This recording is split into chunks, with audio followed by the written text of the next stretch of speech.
we had last left it off, the party had made their way to Meltokio, and from there you were brought upon a great deal of different customs and traditions and rituals that this ancient place adhered to. Now you split off momentarily to, just explore the city itself, ran into a few places. Rennas was swiftly contacted by representatives of the Tippers, who then informed him where the Tipper HQ in Meltokio was. The party discussed what their next move was, and on the dawn of staying in the Hidden Peanut, a message was sent to Rennas, sent by the one and only Edgar, who threatened him, saying he knew where they were, and they can't hide. They can't be protected forever.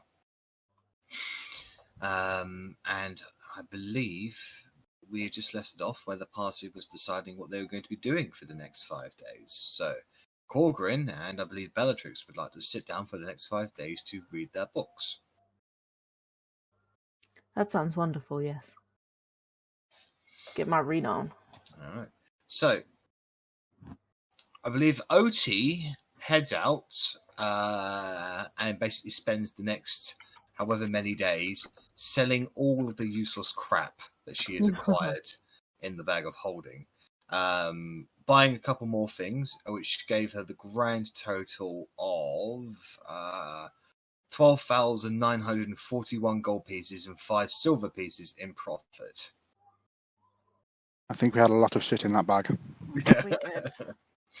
She tried to sell the toenails that were collected by Gonk, the mutated hill giant. She could not find a buyer. She also tried to sell the Staff of the Magi, but also could not find a buyer, as in finding a buyer for magical items is difficult at best. It was the Staff of Adder. Yeah, that's the one, yeah. Okay. So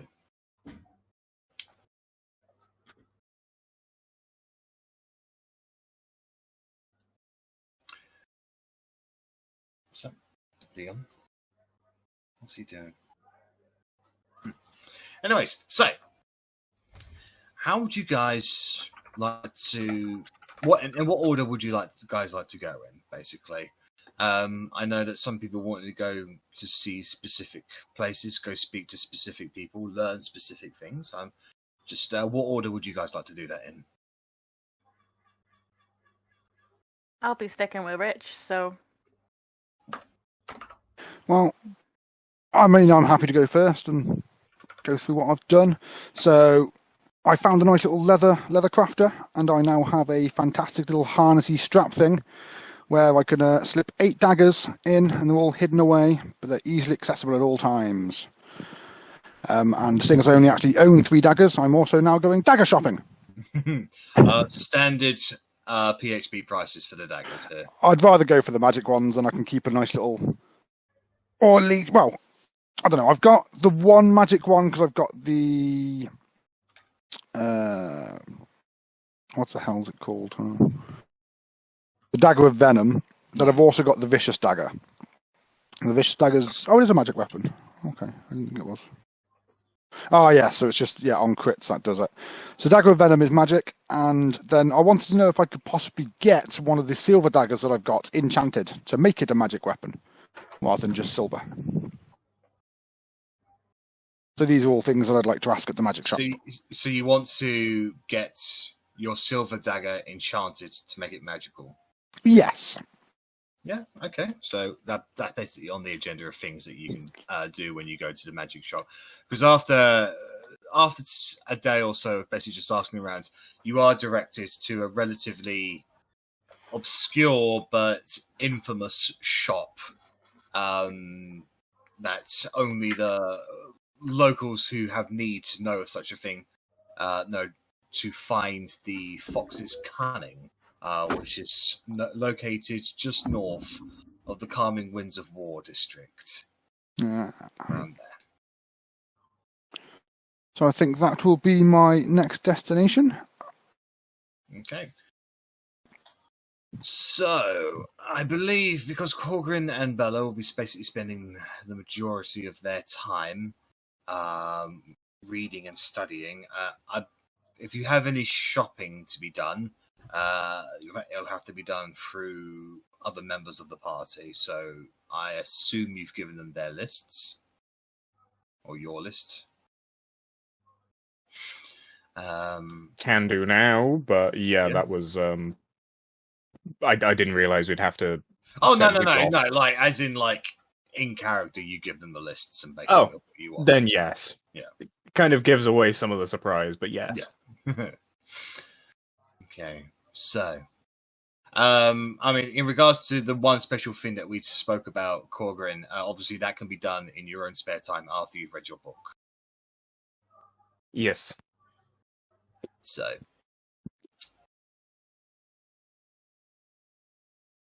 your first destination will be the Fox's Cunning. Is that right? Sounds good. And I can Alright, be as so- cunning as a fox. So I've got Arrabella, Otti, Rennas, and Verity going. Is that correct?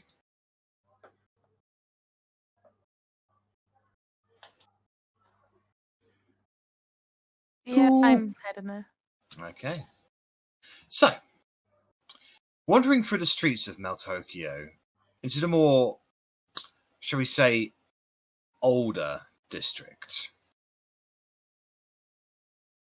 Eventually, you come to something of a dome-like structure that has a great assortment of colours on the outside of it, with a single sign that is effectively a fox, kind of smiling and winking with question marks over its head.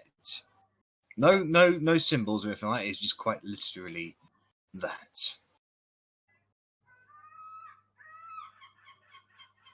Wandering inside the store, you find it to be a mismatch of all kinds of interesting things, including contraptions that you have never even seen before. There are a number of containers that seem to be filled with liquids, like waters. And inside them you can see almost mummified versions of creatures, like wildlife creatures. You can see various jars spat around the store that have got a number of body parts in them. And you can't tell which ones of these are dead or not. The desks themselves are cluttered with all manners of trinkets, vials, potions, medical equipment as well. And straight around the side of the building itself are a number of kind of stands that house a great deal many interesting items that, with your experiences, you can note pretty evidently that they have some magical purposes behind them.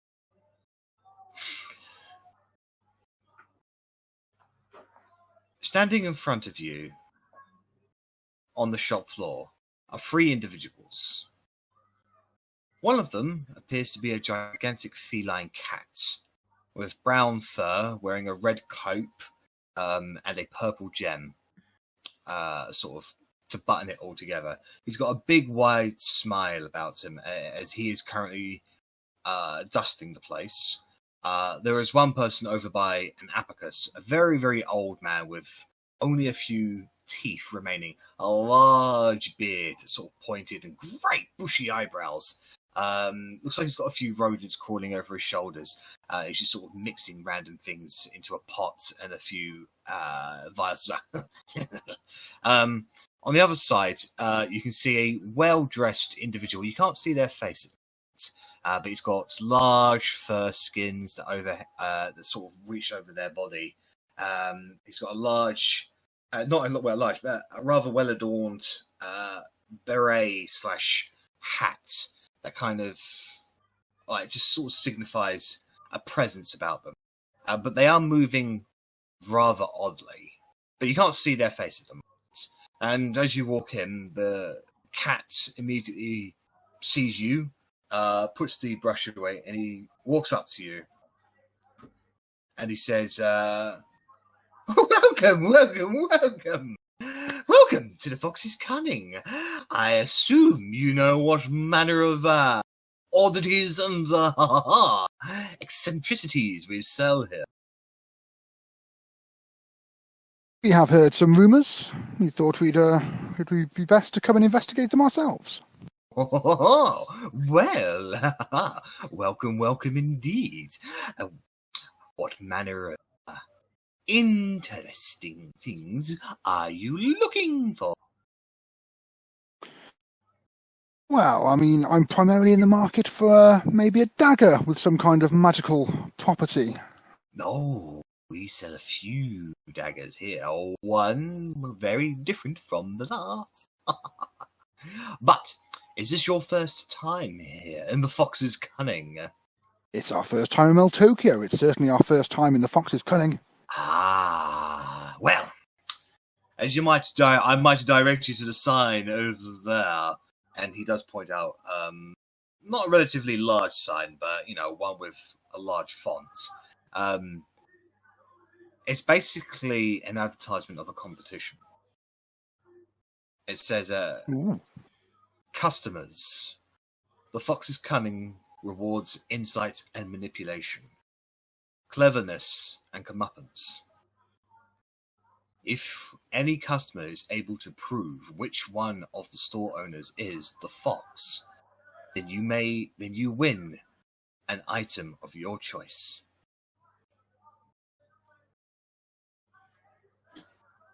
The rules are relatively simple. You just simply have to prove which one of me or my colleagues here is the fox. And if you guess correctly and prove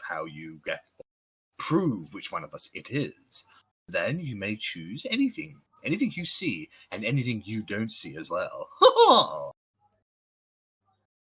I place the eyes of charming on, and I look straight at the little cat person, and I attempt to charm him.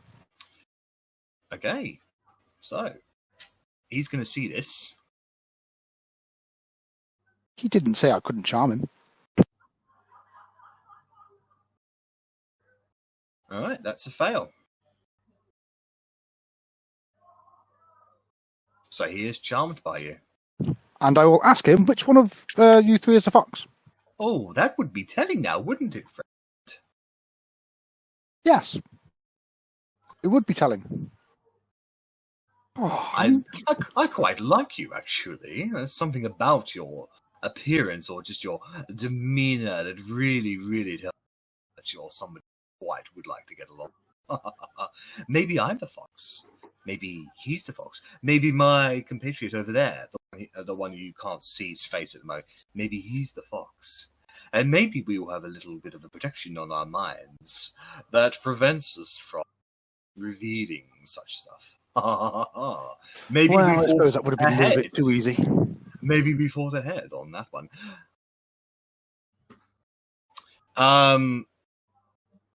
You'll get so many pings, Verity, that you won't be able to tell. That's fair. I'd like to take the glasses off and apologise to him when the charm person wears off. It was, I was just trying to get a leg up on your lovely competition. A minute does pass, and the charm does wear off, and he goes, "Oh, now that's sneaky. I'm afraid I'm going to have to up your price on the next item you purchase from us for doing such a sneaky endeavour like that. What do you think, Foxy?" And he gestures towards the old man, and he goes, "Triple the price. No. Half the price. He wouldn't be expecting that." "Oh, that's very cunning." I like it. That guy's very cunning. You should listen to that guy. Half the price. I'll learn my lesson then. "And what do you think, Foxy? Do you think he deserves a little punishment?" And the one over by the side, who's been moving very oddly, now turns around, and you see a skeleton with glasses that sort of connect up, they're kind of chiseled into his forehead there, and then two little goggles that come down in kind of like a right angle shape, and just sort of looks at you and just goes, Ooh. That could be maybe a little bit of A, maybe a little bit of B. Maybe we should see what's inside him. Maybe we should charm him. But I'm already charmed by your wonderful personalities. Oh, he's a talker. I like talkers. You can speak to him. I'm busy. Oh, I believe our compatriot the fox has already taken the liberty. Foxy, you're far too much. Does it not get confusing calling each other Foxy all the time? I mean, you know, surely... Well, we know which one of us is the fox.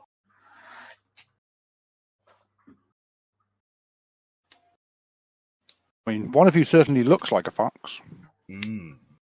I believe that could be construed as racism. Okay, I apologise for my eyes working. I am a tabaxi. I'm not sure if you've heard of our races. We are relatively rare to this land. I personally have not met another one in yonks amount of years.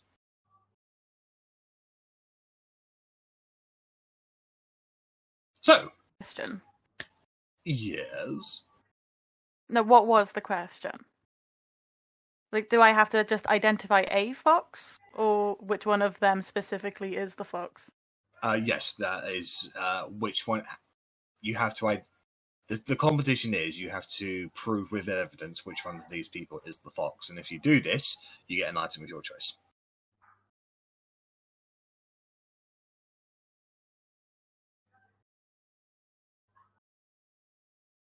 On the other hand, there's 3 of us here and there's 3 choices, so one of us gets a magic item.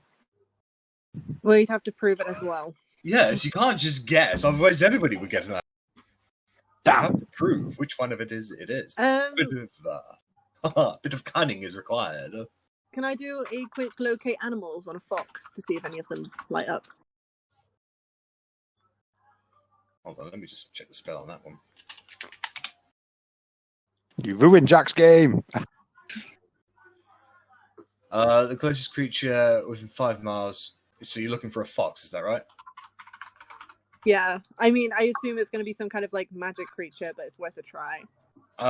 You get a fox ping a couple of places all over. I mean, foxes can appear in suburban areas for whatever reasons that they choose to. They're not that common, but you don't get any pings within the store.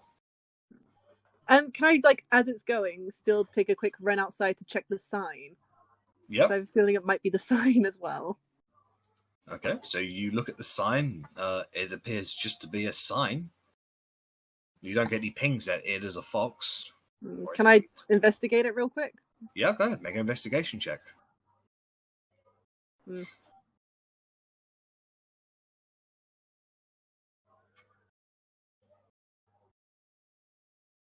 I got 19, if you can't see it. No, I can't see it. Okay, yeah, my computer's being awful today. Right. I'm sure it'll come through soon. But if you got 19... There's a 19 investigation. The sign itself is made of dry wood, a little bit of bamboo for the supports. But other than that, you don't get any telltale signs that is anything other than a sign. Okay. No clues or anything on it. Not that you can see. Can I do an identify on it? Sorry, I'm just rolling out the spells today. Yeah. Do you want to ritual cast it or just cast it? These are my ritual spells, so I would have to ritual cast them. Alright, so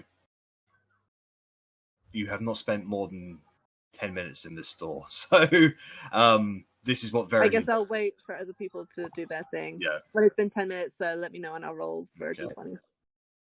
So anyway, we'll let you get along with your little whenever you see fit. It is an ongoing event. The first person to win obviously gets it, and then we'll have to change up the game, won't we? Has no one ever worked out which one of you is the fox? No, Will. Interesting. Far too cunning for that. Yes, far too cunning. Yes.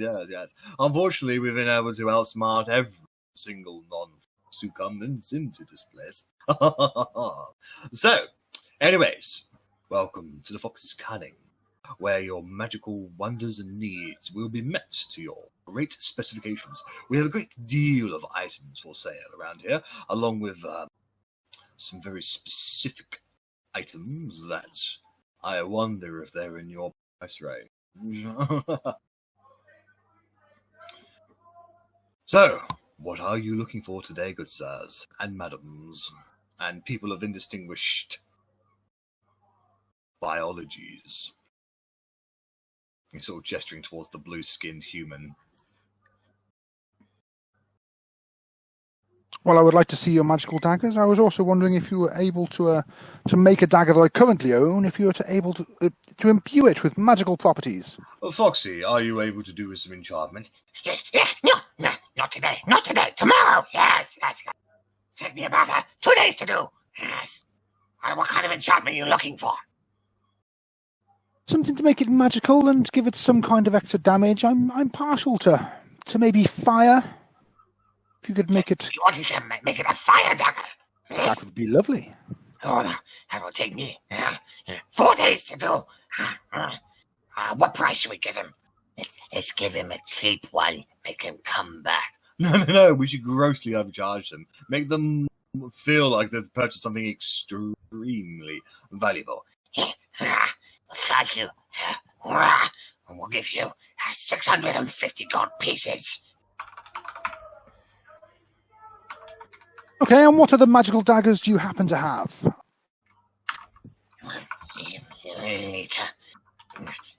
Fox, you tell him. Oh, very well. We have a great deal of selections. We have one that helps you, is particularly sharpened to the point where it does extra damage and finds its mark much more easier. We have other ones that exude a certain bit of the elements within them. We have ones that are laced with a great deal of potency of, well, shall we say, venom and poison. Yeah, I've got one of those venomous daggers. Another one wouldn't go amiss. I do like a matching set. You would like another dagger of venom, you say? Certainly. Let's look at this one.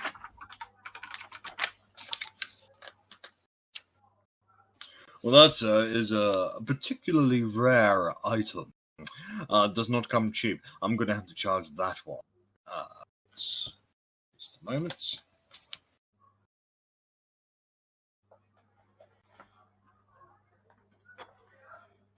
I'm going to have to charge that one at 5,000 gold pieces, my good friend. Well, that's not very cheap at all. Well, quality and magicness are extremely rare. If you want to buy a certain item, you have to be willing to pay the price for it.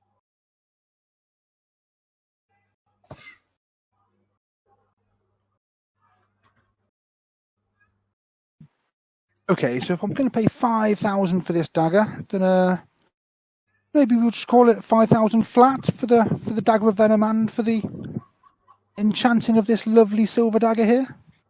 Make a persuasion roll.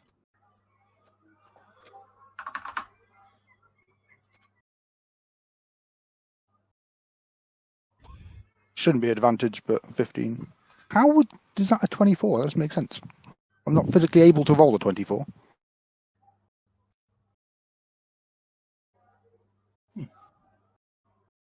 I already called for the check Verity, so he can't do guidance. And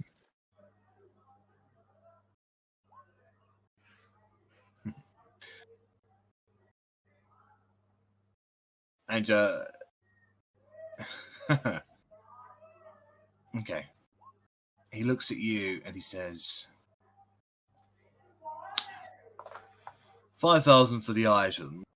Because you're quite the entrepreneur, we'll knock it down to an extra 500 gold pieces for the enchantment, making it 5,500 in total. Well, I guess that'll have to do. Mummy Otti.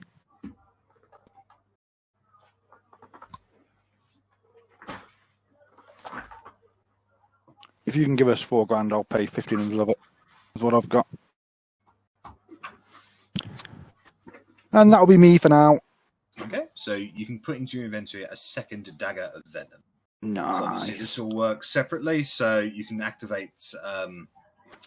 Obviously, because you have fast hands, I will say if you have both of them equipped, you can activate both of them in the same action. Oh, that's amazing. Thank you very much. Because that's only because you have fast hands. Yeah, no, that's cool. Thank you. Well, so you exchange the money over, and the tabaxi goes, "Oh, well, big money spenders within just a few minutes of entering the store. I'm very happy to see that. Well, is there anything else you guys would be looking for today? Verity, it's been about the haggling of the price and the shopping around and stuff like that. It's been about 50 minutes since you entered the store now. Hello. What was the second spell you wanted to cast? Just identify, or because you did detect magic, which obviously gave you multiple pings all over the place. Yeah. You did identify on the sign. So what was the next thing after that you wanted to do? Detect magic would have given me the school of magic. Was there anything that would have pinged off anyone in particular? There's necromancy coming from the skeleton. Standard. There's Not no even, like the mice on the guy's shoulders. no, they appear just to be mice. You don't get any. So There is illusion and magic pings, but they're coming from the items and not the people.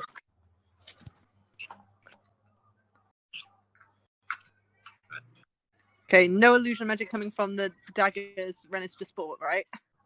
No, Okay. no, that particular one just gives you a of magic. Basically, doesn't belong to a school of magic. It is just a magical dagger. Yeah. Okay, then yeah, I'll be doing identify on the sign. Okay. Like any clues or anything like that. No wild magic searches. No, the sign itself is not magical. It is just a sign.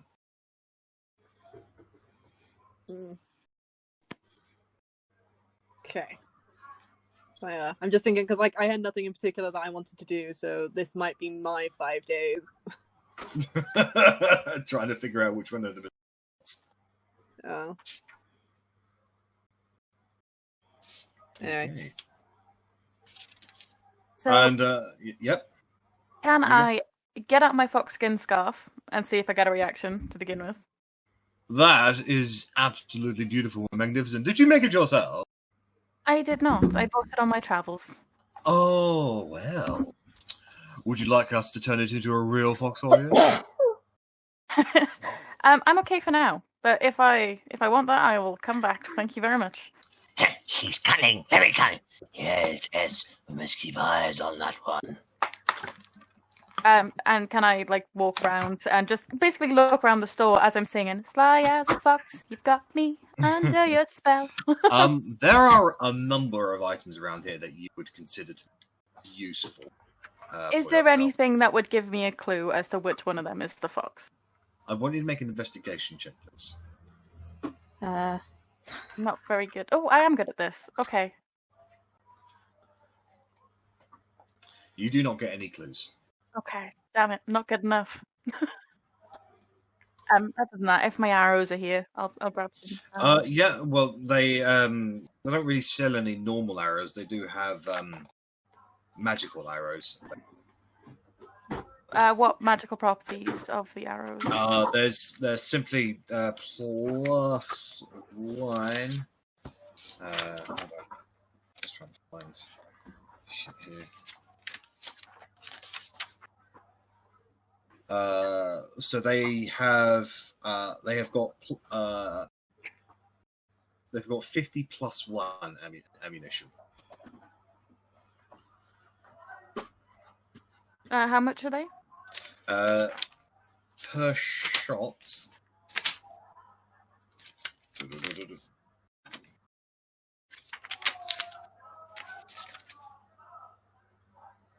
Per shot, they are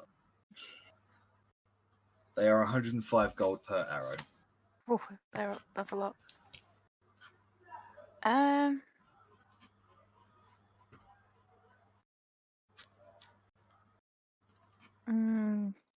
think I might just go to an armor, to be honest. They're also single-use arrows as well, so once you use them, they lose their magical properties. Yeah, I think I might just get normal arrows, like for a +1. Like this. Meh. Yeah. Go find an armorer. Just trying to see which. You do find a quiver that looks useful for you. It's got 3 compartments in the quiver that seem to connect into nothing. It seems to be an adjustable size as well, but it does give off the exusion of magic.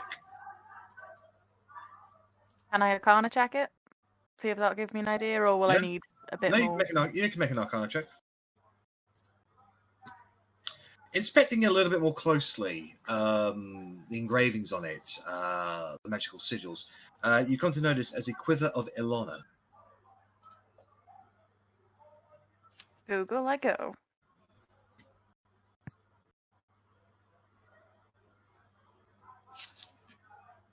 Okay. So basically, I can hold a metric F-ton. Yes. And put anything other, like... From my understanding, it's basically an alternative version of a bag of holding, but for weapons. Yeah. For all Quiver of holding. Yeah, quiver of holding. Yeah, I could do that. Have an infinite amount of arrows, and because I can use improvised weapons, I can just shoot rapiers and things at people. That'd be fun. Did you want to purchase the quiver of Ilona? Yeah, I'll see how much they're trying to sell it for first. They'll be selling this one for 500 gold pieces. Okay, yeah. Happy to give them that, to be honest. Oh, wonderful. Another sale today, John. Sale day. I finally get some more shoes. Or maybe we go to the dentist. I noticed that my teeth are falling off of my skin. Oh. Do they have any Maltokian flower poison? No, they do not. Oh. No, that's a poisonous kind of thing, not a magical component thing. That's fine. I know where you might be able to find some of that.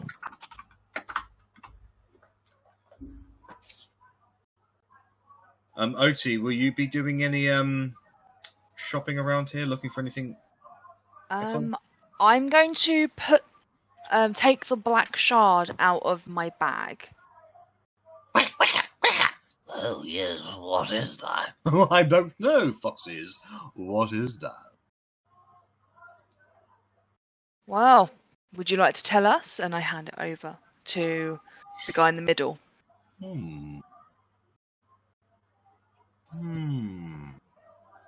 What do you think about this, Foxy? And he hands it to the other. Lucky sure. What about you, Foxy? You have a look. And the skeleton takes it and just, with his bony hands, just sort of veers into it with his non-existent eyes. Oh, this one. This one is a source of necrotic power. It's a channeler. Quite powerful indeed. Has a touch of divinity about it. He turns towards the other foxes and he sort of gestures for them to sort of huddle in with each other, which they do, and they whisper to each other, and then they break, and the skeleton sort of looks towards Yoti and says, "Are you selling? Are you interested?" Well, we'll happily put a little price down on it if you take it off of your hands. How's 300 gold pieces sound?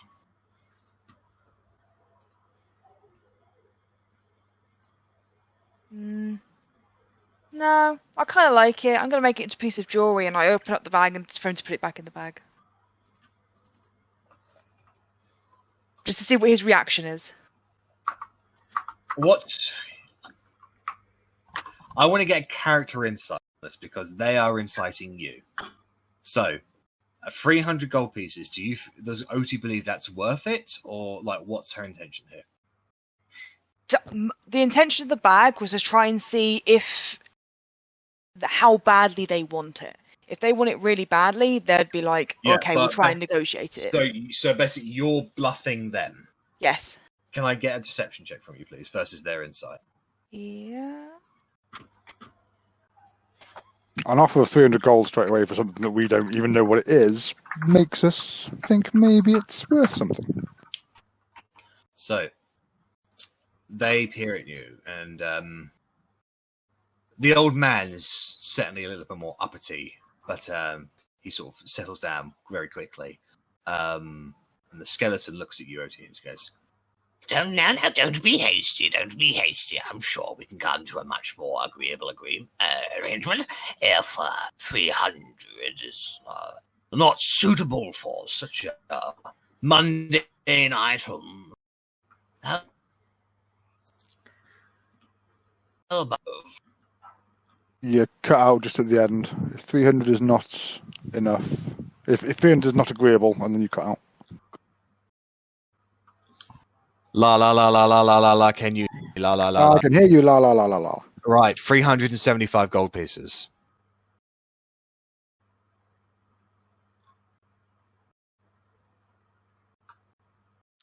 Do you happen to know what this is? There's no questions asked to purchase.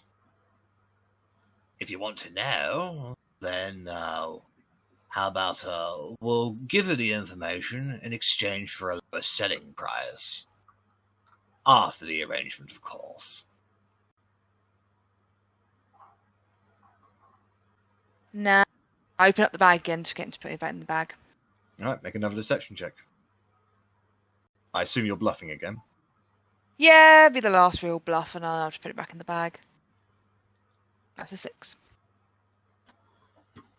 Fine, if you find anyone else who can give you a much better price for that useless hunk of junk, then feel free to go to them. I guarantee you will find absolutely nobody else who'd be willing to take that off of your hands. So we shan't waste any more of our time, Foxies. Let's get back to work. Yes, more work. I have a counter offer for you. Oh, do you now? How about we pay you 100 gold, and you tell us what it is? 100 gold for nothing. You haven't lost a single item. Make a persuasion roll.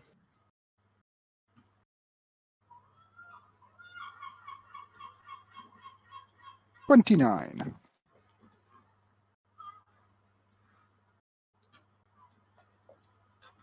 Yeah. Well, what do you think, Foxes? I want it, but if they're not going to sell, there's no harm making some, extra money on the side. Yeah, I suppose that's agreeable for me. If they're not going to sell, I don't want to. I mean, it's an interesting concept. Could probably build one our own in our own spare time, but... And I place 100 gold down on the counter. Okay, they don't react to that, Verity. So you place 100 gold down on the counter. The Tabaxi takes it. Well, who would like to explain? Fox or Fox? You do it, Fox. I'm too tired. Well, seems that thing is it's just a channeler. It stores and records emotions and feelings. Something akin to a soul trapper. Now, the shard itself is meant to, from what I can tell, amplify certain thoughts and feelings into husks, such as myself. If utilized correctly, you could, in fact, override a husk's former soul and give it to something else. It is potentially a way to rebirth something that no longer has merit to live. Very interesting. I'm sure you've heard of spells that can bring people back from the dead. Yeah, I mean, it's been used on me a couple of times. This is more akin of bringing the life back to dead.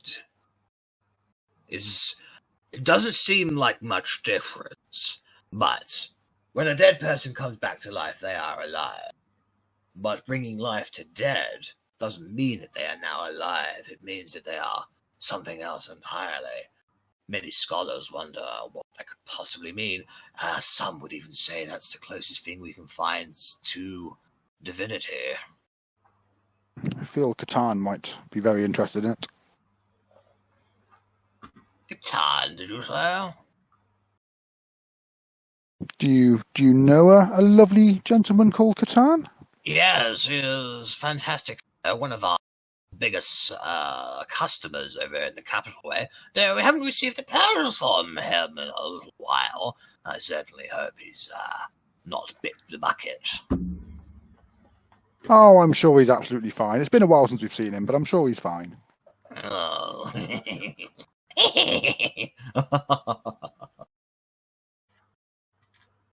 Same. So, in terms of availability here, just to sort of, brevity things along, any magical item that is uncommon is available here.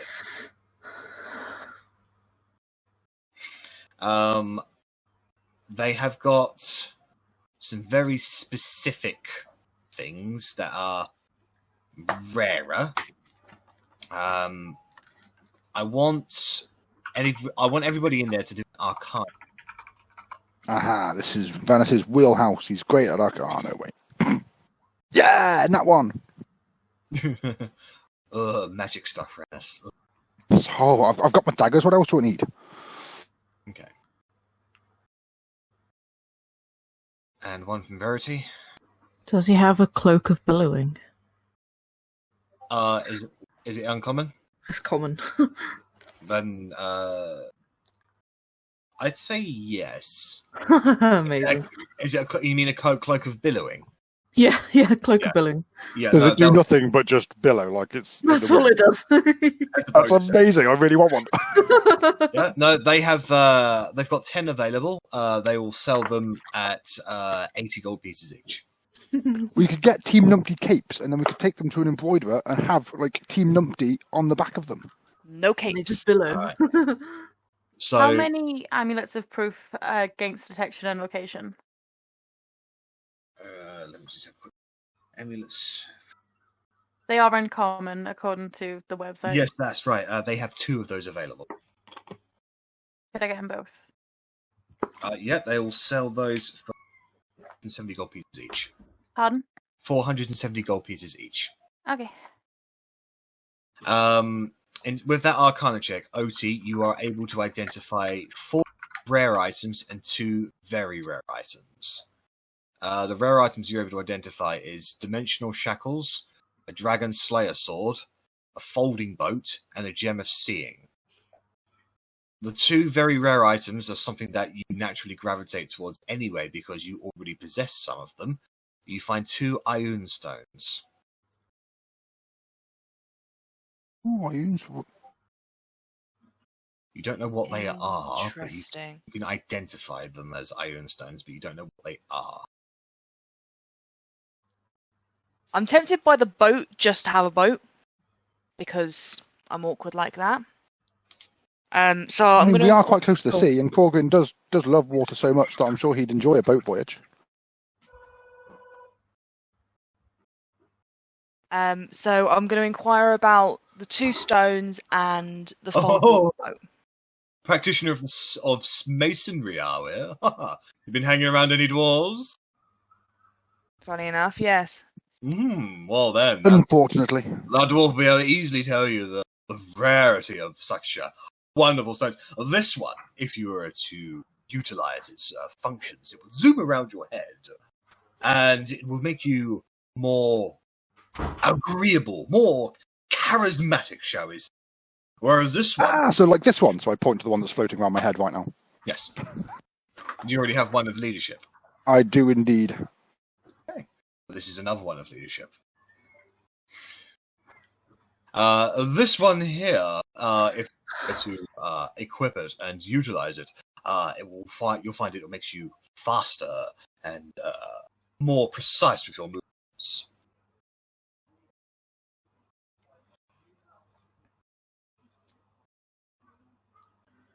Okay. It is an Iron Stone of Agility. Okay. And the boat. Oh, the boat! Yes, of course. The boat is... Can't hear you. The boat is one of a kind. We purchased it. We created it here in the shop ourselves. So find that nobody else would stock such a thing. We would have to sell that one 5,000 pieces. It has 3 levels towards it. It can come simple rowing boat. It can come out as a transport dinghy, or if you utilize all of its mechanisms, turn into an actual sailing ship that can comfortably fit up to 15 people.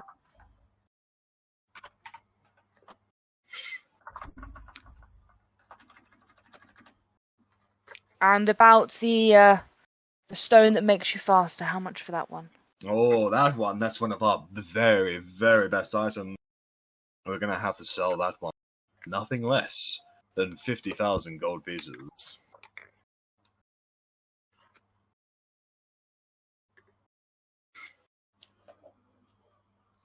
Ooh, I know what I want. I know what you can't have. You cannot have that stone. I don't. It's fine. Okay. I do want this. It depends on how good this the security of this place is. I could come back later when it's closed. Tan bag of tricks. Yeah, that's the big boy one.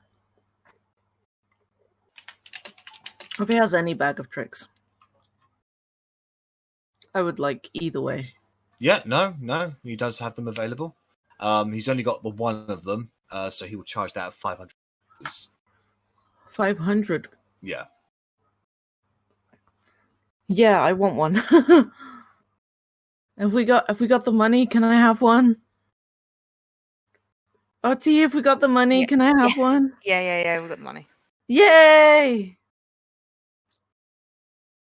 Fuzzy critters, yay! Yes, that's one of my favorite ones. Yes. Good purchase. Yes. So I'm going to take the boat for 5,000. Oh, very, very good spender. I think that's how much gold have we made from these people today? Over 10,000? Yes, we have. Fuck.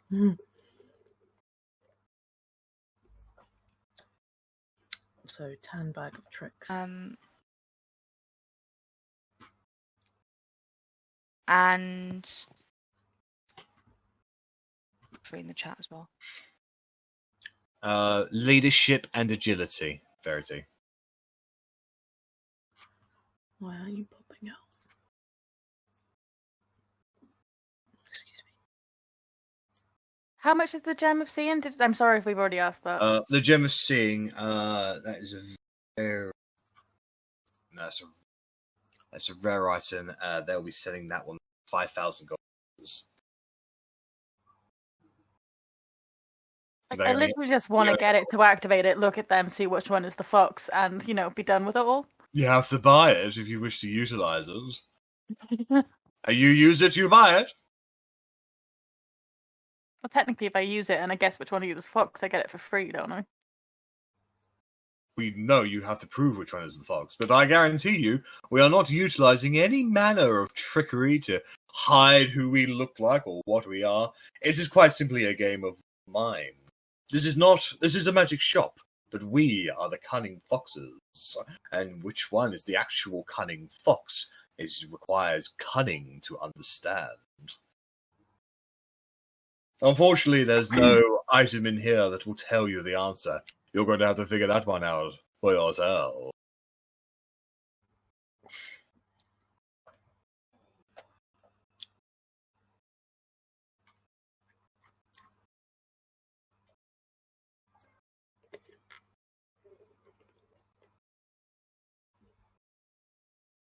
I'm really liking the idea of a robe of useful items, but, I really don't actually think it's that useful for me. It just sounds really cool. Well, they have 2 available, so.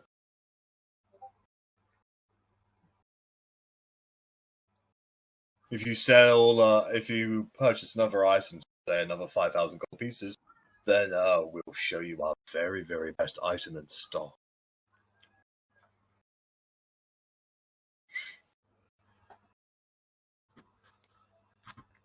As clear purveyors of magical arts, I assume that it will be a treat to see such a legendary item. Yes, I would definitely be interested. But you have to make another purchase of 5,000 gold.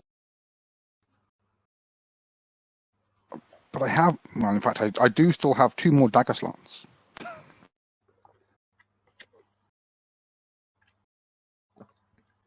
I will browse the daggers while other people talk, by which I mean I'm going to look up all the uncommon magic daggers. No worries.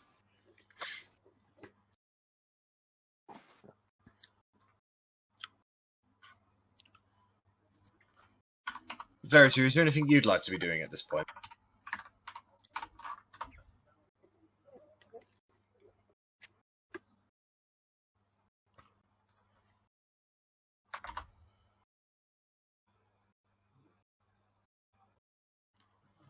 I don't know if she's struggling, cutting in and out.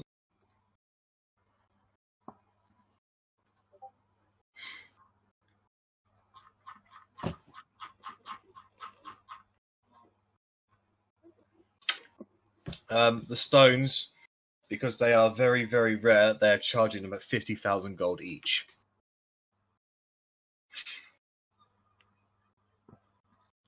But they are legit stones.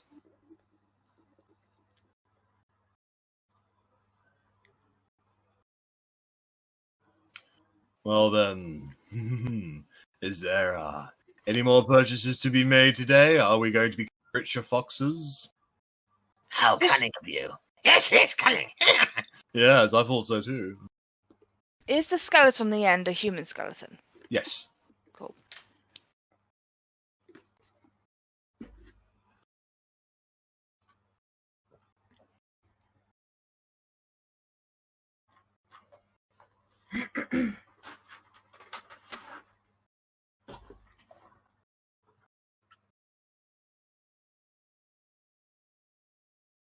I didn't make a note of how much paper and stuff I wanted. That's the only thing I noted on my list.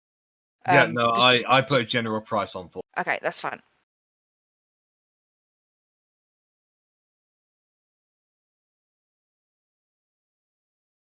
So, are there any more purchases to be made today?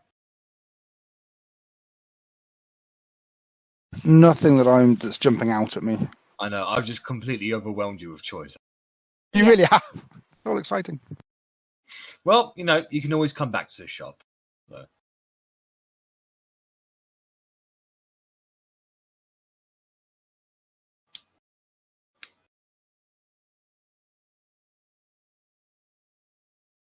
No, I'm done for now. Okay.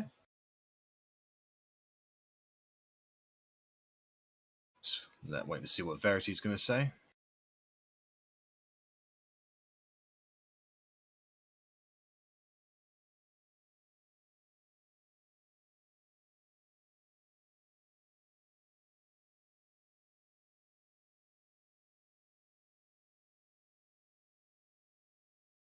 I'm surprised Rennas hasn't tried to steal any of these items, to be honest. Well, I mean, you don't try and steal items when the shop's open, do you? You wait for the shop to close and you come back later. That might be on the cards. Yeah, so, Verity, to clarify, there is no illusion magic being used on these particular individuals. This is a logic-based thing. So, like, unfortunately, there isn't a magical item that will solve it unless you, like, beseech a deity or something.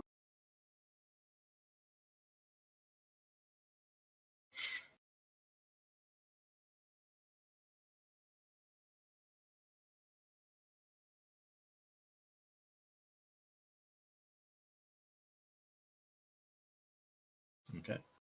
All right, so we'll just assume that you guys, if you do find anything you'd like to purchase, you'll come back at a later date. Is that right? I have a deck of illusions, please. You would like a deck of illusions? Yeah. They will charge that at 500 gold pieces. They only have the one. That's fine. I would like that, please. Right. Thank you. So you as you look around the store, Arri, you do find a specific shelf that has got a deck on there. The fox, the old man, basically pipes that towards you and says, No, you don't want that one. Oh, wait, no. Wrong deck. Don't worry about it. You can have that. I'm like, okay. I would like a thieving blade, please. Yeah, is that uncommon? It is, yeah. Yeah, 500 gold. Sold. Let's see what that does, eh? I don't even know what that one does. Whenever I hit someone, I can do a DC 10 Dex check to steal one item from the target. It can't be currently held and must weigh less than 2 pounds. So it'll pretty much be I'll steal a random thing. Yep.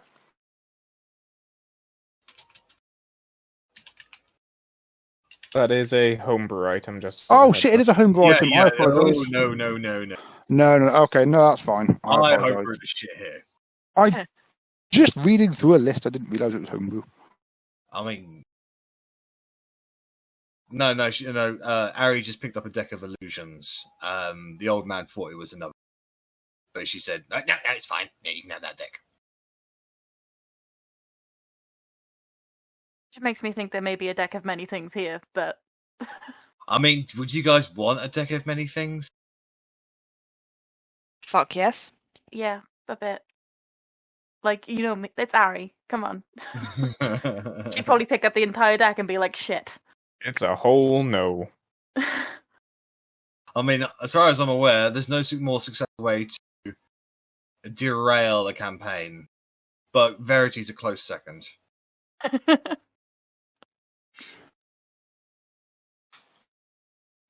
Does this building actually have like any windows? Has it got any skylights? Anything accessible? No, that's the odd thing.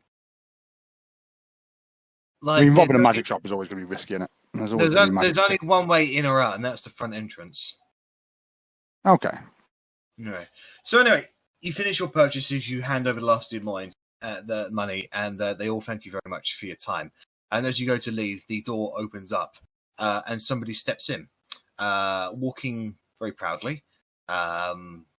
Doesn't pay you guys much attention, but immediately wanders over to some of the more obscure items over there. He's got like short, kind of buzz cut, brownish hair, a little, but it looks like it's been combed, like more style recently. He's wearing like red clothes and a white collar. He's just sort of minding his own business. And then he turns around to speak with one of the shop owners, and you guys recognize this person.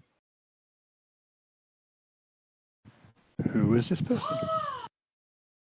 What's he doing here? He's supposed to be at the capital. Excuse me, sirs. I'm looking for specific metal. Do you have anything in stock? Man, it's us! Hi! Oh shit, and I'm hiding behind someone. Because he fucking hates me. Oh, it's you. What do Can you tell Wade this bow is fucking awesome? Look at it, it's got all sharp, spiky things, it's cool! I'm Good job. happy to hear that Wade's wonderful items are fitting exact specifications of which they were purchased by someone who couldn't afford it. Did you or did you not get paid? We did not get paid in the end. You bankrupted the man. I just start edging backwards. Whoops. It's fine. He accepted the debt on your behalf, and he would have paid, but there's been some trouble in the Brine Lands recently, and his estate has recently been razed to the ground, and we have no idea where he is, so bye-bye payday. I'm very, very sad to hear that. I was under the impression you were moving to the capital. Yes, as was I, but unfortunately there's been some trouble in the capital as well, which has delayed our moving departure date. Well, that is a surprise. Trouble in the capital, we haven't heard anything about that. I gave a stern talking to the guards at the gate, but they weren't having any of it. So Wade and I had to turn around and go back to Brian and kick out the interlopers that rented out the shop and get back to work until the gates are such open again. But what am I telling any of you that you're not exactly my favorite customers? Oh, excuse me, am I interrupting here? No. I am simply looking for expensive and hard-to-utilize metals for terms of crafting. I wish to purchase a bulk order. Oh, please, come this way. It'd be more than happy to discuss this. The tabaxi leads him further away onto the other side of the store. Haren just looks at all of you and just sneers. I have to say, my day was going rather pleasantly until I saw all of you. I hope my day continues to be pleasant. Our day was going really poorly until we saw you. Bye. And you guys leave the store and wander back out onto the streets. I want to hang out and talk to Haren when he's done in there. That's cool. Okay, so you wait around for about 5 minutes for them to conclude their business. Haren then leaves the store, almost bumping into you outside of the store. Sorry, girl, I have no coins on me at the moment. Oh, it's you. Hello again. What do you want? I want to apologize, first off. I thought that the items you had asked for wouldn't have had a result like that. It's not much, but I give him 200 platinum pieces. But hopefully this can start to make amend on things. I don't want any bad blood between us. There is no bad blood between us. You're paying customers. I treat you with as much equity and favorability as any of my paying customers. But you just made a whole kick and fuss about how you weren't paid for it. But that was not so your I'm trying to pay you now. It was not your responsibility to pay for it. The debt was passed onto someone else. It was their fault he was unable to hold onto his lands and his coffers, not yours. Well, I'm taking the responsibility back. I can now. Okay, well, if you want to take it on back, I'd be more than happy to take the 200 platinum pieces you have given me as a down payment. I'll be back. I do not remember the debt that was owed. I have to check my records, but I'm fairly certain you owe a lot more than this. The only problem now, Haren, is that, well, we're traveling a lot, but I now have the ability to go places pretty quickly. So, do you have like some sort of teleportation circle that we can use only when we're returning to repay you? I want you to make a persuasion roll with disadvantage. With disadvantage, even though I paid him and I know we're good. Yeah, no, Haren is a piece of shit. And the only reason you're allowed to do this is because you paid him.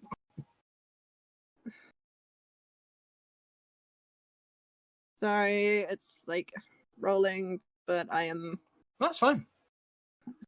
Like, it's just not working for me today. Oh, man.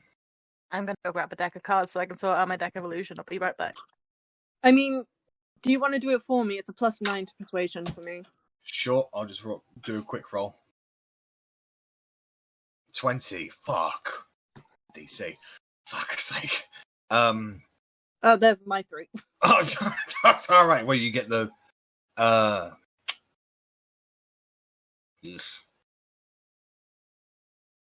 And I forgot to guidance again, damn it. He looks at you, eyes narrowing a little.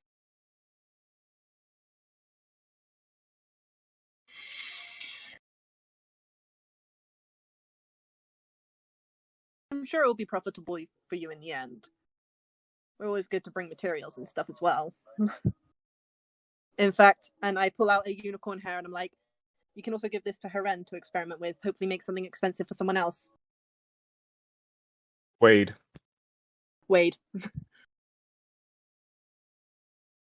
He extends his hand. The take the unicorn hair.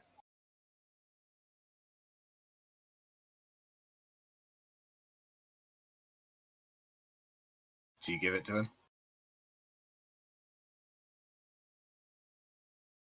Are you lagging? I am probably lagging. I did not catch anything you might have just said, so he extends his hand, waiting for the unicorn hair. Oh, I'm giving it to him, So he takes it. and just like I can't remember what I said, but it was something to the effect of, we're good to get way more materials to make expensive stuff for other people as well. I heard that. He sighs very heavily. He reaches inside his pocket, pulls out a small handkerchief, and passes it to you. Oh, thank you. You will share that with no one, as I will triple your next purchase. I wouldn't dream of it, Haran. Do I now have a teleportation circle to Brian? You open up the napkin. This is effectively an address to a teleportation circle inside Wade's store.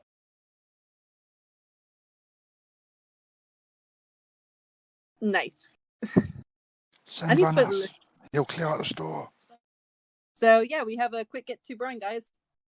If we do not meet a desired profitable outcome after a specific amount of time, which I don't know, give it a month or something, I will change the sigil stone so that address will be useless for you. Yep. That's fine, just give me a sending when you know the full amount that we owe you. And we'll see what can be done. Very good. Anyway, now if you don't mind, I have to try and figure out a fox. You don't know which one it is? Do you? He walks away. How did you figure it out? Give me a clue at least. Come on. The foot. No. The foot? Maybe. Or maybe I just said a random word. Just Okay. Well, see ya, Haran. Bye, whatever your name is. That is the first time you ever heard him laugh. Okay, so if there's any more items that you wish to purchase from the Fox's Cunning, let me know. If you believe you have an answer for which one of them is the fox, just let me know and present your evidence.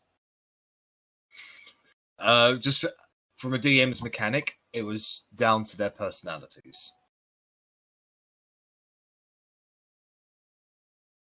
So, shall we move on to the Meltokian Tipper HQ? Is it the skeleton then? Because he tried to get more money out of us. Or the other one because he tried to give the illusion that he was making things cheaper. That sounds like a guess to me. Yeah, don't worry. So, I believe Arri and Rennas make their way to the lower districts of Meltokio, where the rivers are high, and this particular area is a heavy industrial area. So there's a lot of smoke coming from a lot of chimneys and such. Making your way to a specific place appears to be a very dingy kind of cafe, not even that, like a sandwich bar sort of thing. There is a single individual there, appears to be half-elf, young woman. She goes there. Oh, welcome to my store. I'm a little bit low on chicken at the moment, but I've got plenty of pork. Okay. We'll get to that, Barry. Sorry, I get really excited about this kind of thing. But this is the right location that I've been directed to. Yes. Yep. So I will raise my hand to a hat that's definitely not there and say, "Tip of the morning to you." Oh, tip of the morning to you too. Right through here. And as she waves her hand, illusion breaks down, and there was a trap on the other side. Wow. More magic stuff. And yeah, I'll stroll through. Okay, and Arri behind him. You go down about 15, 20 feet until you come to an open kind of tavern-like area with a fireplace. There are a number of patrons around, particularly striking. She appears to be an elf with long flowing black hair, kind of black shirt with a collar. She's got a couple of knives in her belt. She's sitting down with her legs apart, with an ale bottle just sort of down by her knee. She's just laughing and chatting away with a few members of what you can clearly tell to be the tippers. And that is when you come in. And she sees you both walking and she goes, "Newbies or guests?" Well, I mean, we were from a little town called Oakenheath. I've dealt with the Brine HQ before, but this is my first time in Meltokio. Oh, so you're one of Blade's lots, are you? That's me. Know Blade very well. Welcome. My name is Pavon Vanian. I am the guild head of our little operation out here. As you can see, we're not as well equipped and established as Blade's sect, but we make do with what we have. So welcome, brother and sister, to the Tipper HQ. Thank you very much, and I think you're selling yourself short. This place looks wonderful, and the illusions outside are very impressive. Couldn't see a thing. We have to hide our presence. We've had our dealings with big cities in the past, and we know how that's turned out. Ah, yes. Well, so as you sort of getting close to her, do you go up to her? And she sort of extends her hand to shake your hand. Do you shake her hand? I do indeed. Okay. So she's got I then check my wallet afterwards. She's got a firm grip about it, and you can see that she's got a scar on her right hand, like sort of etched her wrist down to her sort of ring pinky finger, just over the end of it. And as you sort of pull away, you check your pockets, and everything is in there. Can't be too careful. I mean, that's just how we greet people back at the Brine HQ. Well, it sounds like the Brine HQ is just full of backstabbers and idiots. Hence why I've left to come here. I mean, we're more than happy to take on over here. I mean, like I said, we don't have that high of a presence over here. Most of the tippers are focused on the frontier. What were your names again? I am Rennas. Pleased to meet you. Arrabella. Genla probably... and Deep Hollow? Yes. Yes. I was not aware we were this well known. I have a report about you. Actually, I have a message for you. Didn't think I'd be the one to give it to you. I hope it's a message from who? The boss. Ooh. Timothy Tipper. He summoned you to the frontier. He wants a report on the capital. He doesn't want you to send any messenger or any spell because he doesn't trust Where is the frontier? Many, many, many miles away, unfortunately. You'll have to go round the, I believe... Is it where Gerald is? Yes, it is.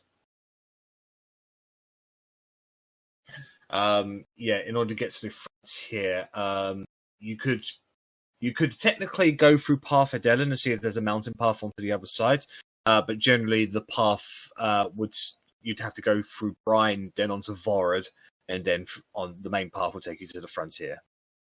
Yeah, possibly avoiding Vorod might be the better route.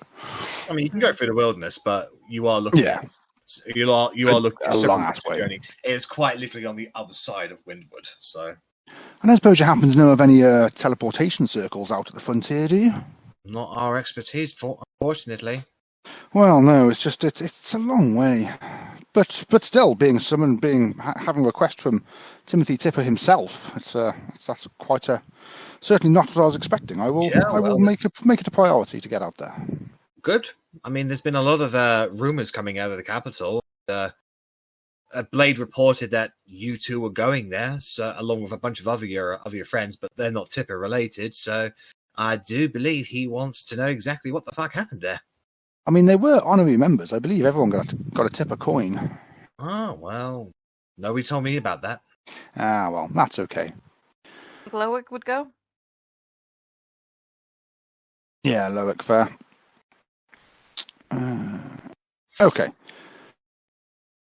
Well, the other thing, we did take a job on in Brine. It was one of the knights, Yukato, was requested that he was dealt with. Oh yes. I have heard through the grapevine that that's what you were wondering on. That I was actually kind of expecting some of Blade's guys searching for information about him. I do know where he is. If you want to go find him. It's okay. We know where he is, and I'll just take his insignia out of the pocket, and I'll say he's dumped in a very small grave just outside in the woods over there. Oh, he's been dealt with. Good job. I'd be more than happy to pay you on Blade's behalf. I believe Fred, you got the contracts. Can you tell me which one, Yakuto, the assassination, which one's that one? 3,000? Yeah, 3,000 gold pieces it is then. I would actually have a small request, if possible. Could you arrange for that money to be returned to the person who placed the contract? I'm aware this is quite irregular, but if you'd ever had the pleasure of meeting Yukato, you'd understand why I'm happy to do it for free. And plus that she had a hard time of it. She'd pretty much sold her entire house to pay this. We did pay her a quick visit to get some more information.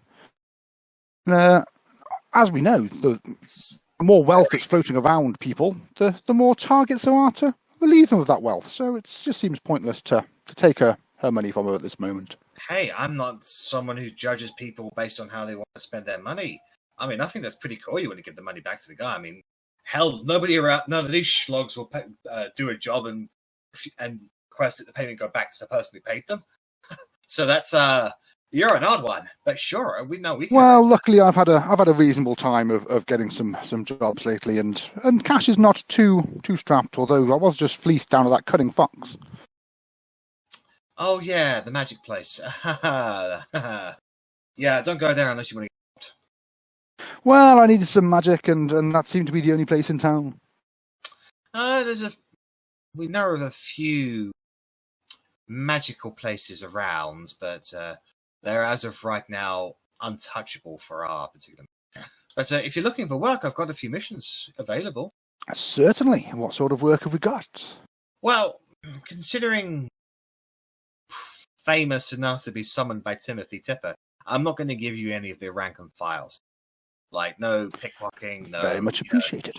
No trail. But I got 4 outstanding missions that I think maybe you guys might be able to do them. They've been going on for a little while. No one's really been able to make headway.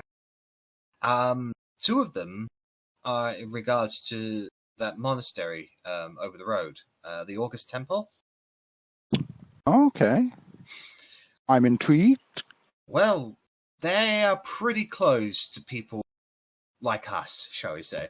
So, if you want to go there and find a secret entrance into the temple, that's where it is, we'd happily pay you 1,000 gold pieces.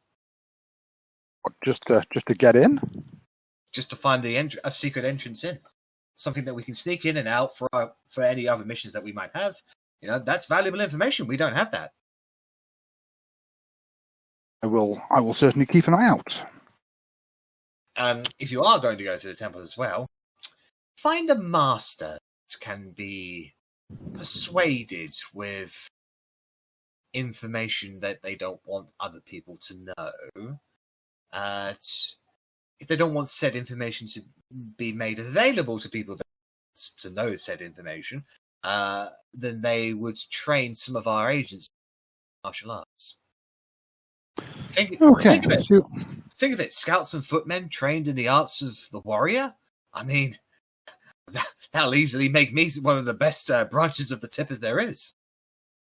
Yes, I had the honour of meeting someone trained at the August Temple, and he was a phenomenal foe. Well, not a foe, sorry. He was an ally, but he was a phenomenal fighter. Well, there we go. I know this one's a bit of a shot in the dark, but if you do it, I'll happily pay you 7,000 pieces. Find a bit of dirt on some master. Okie doke.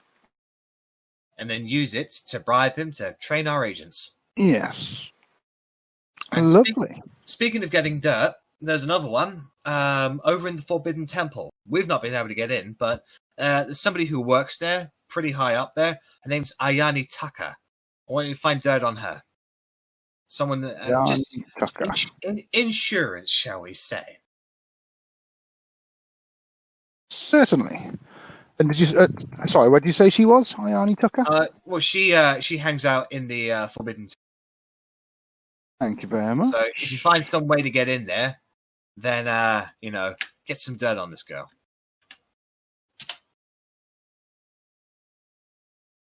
That's definitely not how I spelt it. Either of those, to be fair. And if you're looking for another kill target, we do have one. Oh, interesting. What's this person done? Well, he's killed a few people that I said check him out, so I just kind of want him out of the picture. He's hiding over in Jackalope's and Parks or around that area. He's a bit of a dangerous target, so go prepared. Fairly certain he's got, shall we say, backup friends and escapes or all kinds of things. He's a clever one. He changes his name because he's something of a shape changer, which is annoying to say the least. But Yes. more commonly, they're known as Rakshasas. As Could you stick that in chat, please? That's Sure.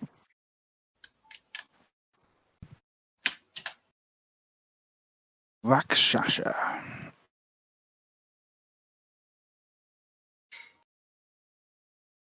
I will. You will notice the Rakshasa because their hands are inverted from our own.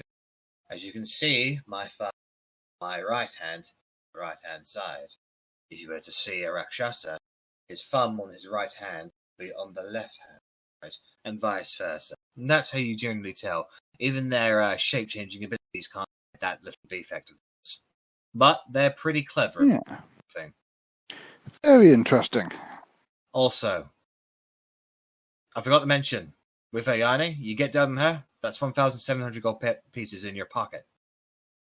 The Rakshasa, unfortunately, is a bit more complicated because even if you access them, they tend to come back and they tend to bear grudges. So if you're willing to deal with this and have this guy be a problem that'll kind of follow you for a while, shall we say, we'll pay you 10,000 pieces. Yeah, but there's no way to put him down for good. Not that I know of. Interesting. I've heard stories. You can kill them and they'll die, and they'll stay dead for months, and then they'll just turn up again. I just think back to how much more powerful I am now than I was a few months ago, and think, yeah, I could probably work out all right. Well, that's everything I got. That's the big stuff that I'm happy to give to you two. That's some lovely jobs. We shall certainly look into them. We are heading to the August Temple anyway, so it makes sense that we can have a look around for that. But I'm very interested in this Rakshasa. What is it that made you send people after them in the first place? Well, it's a Rakshasa. I wanted to know what the hell it was doing in. Okay. I mean, they're demons, to say the least. I know Brian's been having their demon problems recently, and I didn't particularly want that kind of problem happening over here, so... Very understandable. Very sensible. I will see what I can do. Well, I'm glad. If you want any drinks, help yourself, it's on tap. If you ever need a place to stay, we got some hidden safe rooms. Beautiful. Thank you very much. And yeah, I'll have a couple of ales and just chit chat, but nothing else particularly that I need to discuss. Yeah. I mean, I cannot hear you, Meg. You're silent. sorry. I coughed, turned it off, and then forgot to turn it back on when I stopped coughing. I want to recommend that they go find that little chappie that tried to sell me his little sister. because he's got potential, and he doesn't seem to be fitting in otherwise. Well, we'll keep an eye out. We're always happy to accept recommendations. He'll be a little shit. I'm going to tell you that straight off. But Who isn't at that age? True. But yeah, I think he has potential, and I think that a life here will definitely be better for him than any life that he may get otherwise. Sure. Well, give my guy a description of it.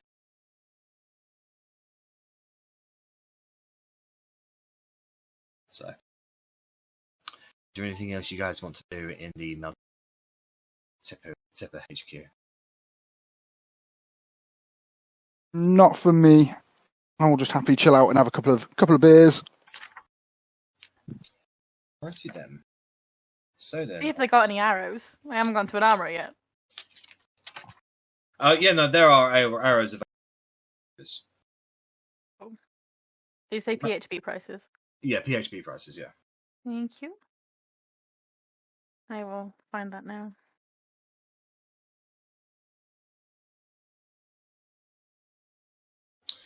Because you bought the Deck of Illusions, it's got 34 Arri. Oh yeah, full deck has 34 cards. Yeah. A deck found as a treasure, usually missing 1d20 minus 1. Yeah. Yeah. Okay. Only... So I have to take away 28? Yes. Okay. Okay. I'm gonna do this. Oh, I'm gonna be devastated. 1, 2, 3, 4, 5, 6, 7, 8, 9, 10, 11, 12, 14,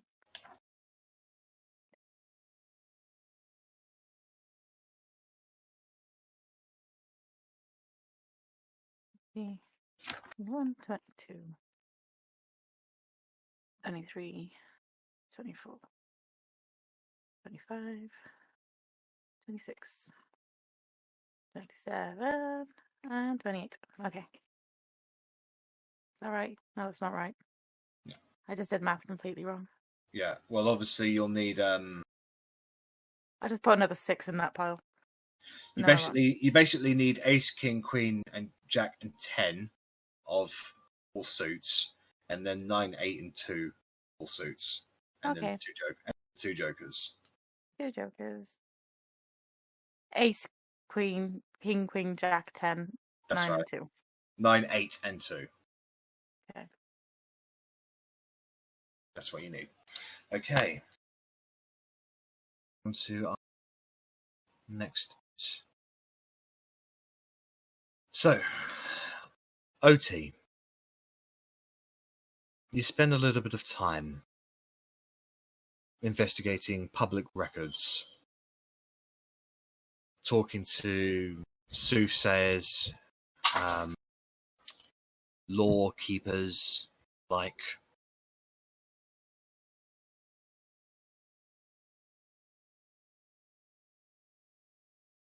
Eventually, you do find some bit of information.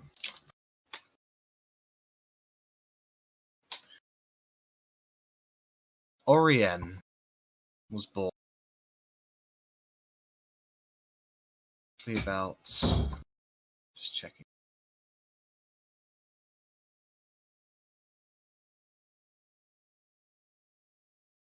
Sorry, just getting my bloody notes up.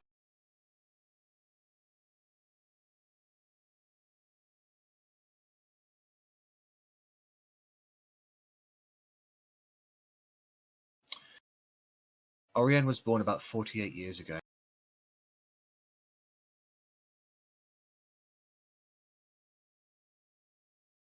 To redacted parents. Unfortunately, this information it's similar to an information that Korgrin when Korgrin went investigating in the halls of the Holy Order Knights, a lot of information about the ancestors was redacted, erased from history. This is very much in the same breadth. Orion your mother was born to unknown parents, but you can confirm that she was born in Meltokio 48 years ago. She was a healthy baby of Half-Orc descent.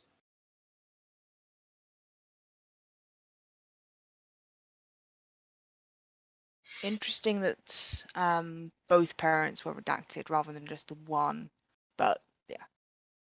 Yes.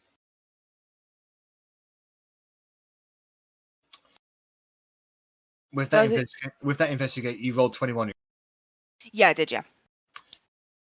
Best you can tell, she moved away from Meltokio when she was relatively young.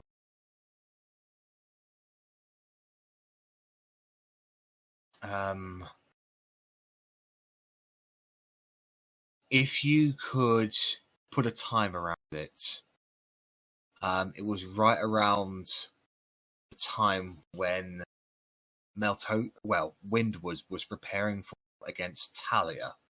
And obviously history tells you that Talia is the nation that was experimenting with demon that accidentally gave rise to Argoneth. So upon Argoneth's rise, Talia, the country, fell. And Windward was preparing for war against them.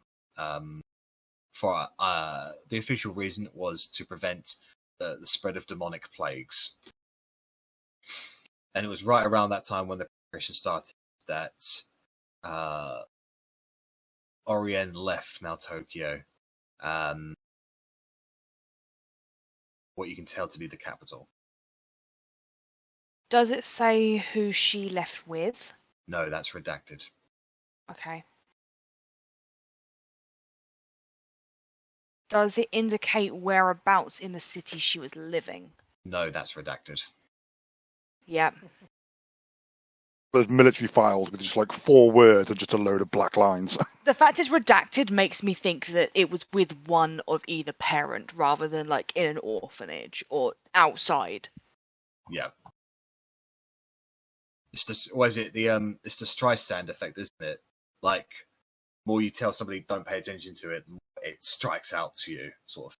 Yeah. Yeah. But you are actually quite lucky to find that kind of information. These appear to be mistakes on the part of the official governing body of Windward.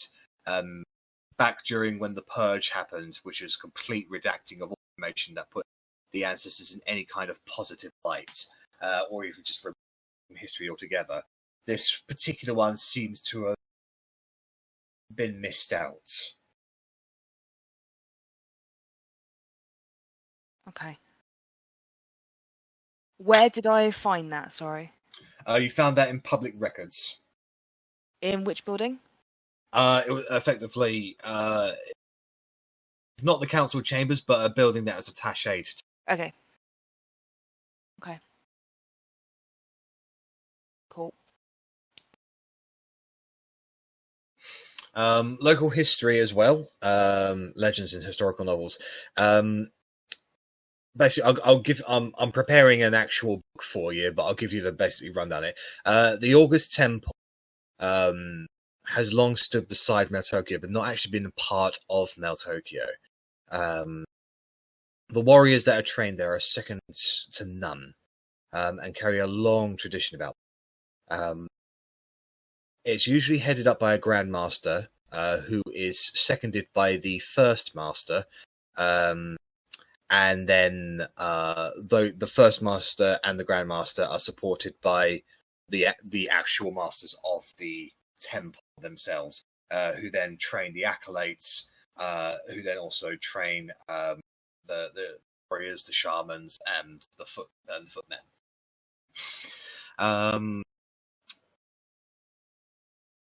They are intrinsically connected to each other, to the point where the Grand Master has a very large say in Meltokian politics, Similar to Brine, Meltokio is a hub of all the tributes and collections of the outlying villages and the like. And that is obviously used for the tributes towards the capital. The council chambers is obviously where, when edicts from the capital is sent out, that's where it is declared, and it is also decided how it's going to be implemented, so as not to change the traditions of Meltokio too much. Traditionally, the Grand Master always has a seat in those particular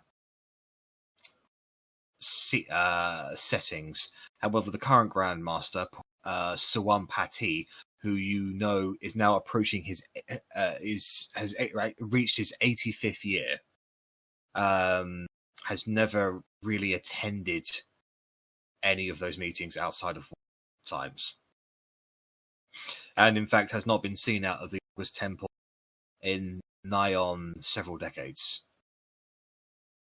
However, he's considered a hero, like an actual time hero. They revere him a lot here, and there are a lot of stories of Suwan Pati, in that he single-handedly charged down an army of and won. How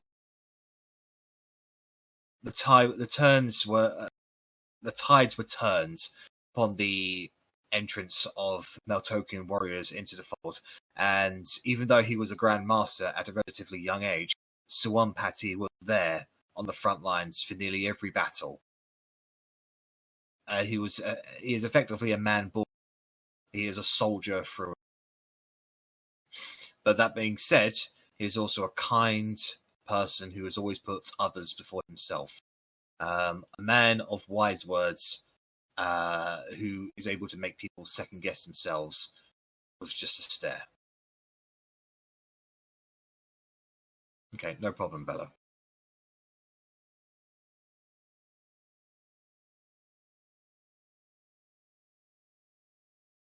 Is there any other specific information that you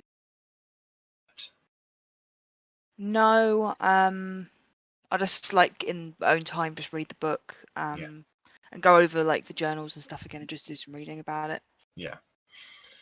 Well, basically, long and short of it, Suwan Pati is even though he's 85 years old, he's still treated an able warrior that he was 40 odd years ago. And this is odd because Grandmasters usually become Grandmasters when they are beyond 60, maybe 70 years of age. Suwan Pati was made Grandmaster in his late 30s. 85's old for a human. Very old for a human, yes. Okay.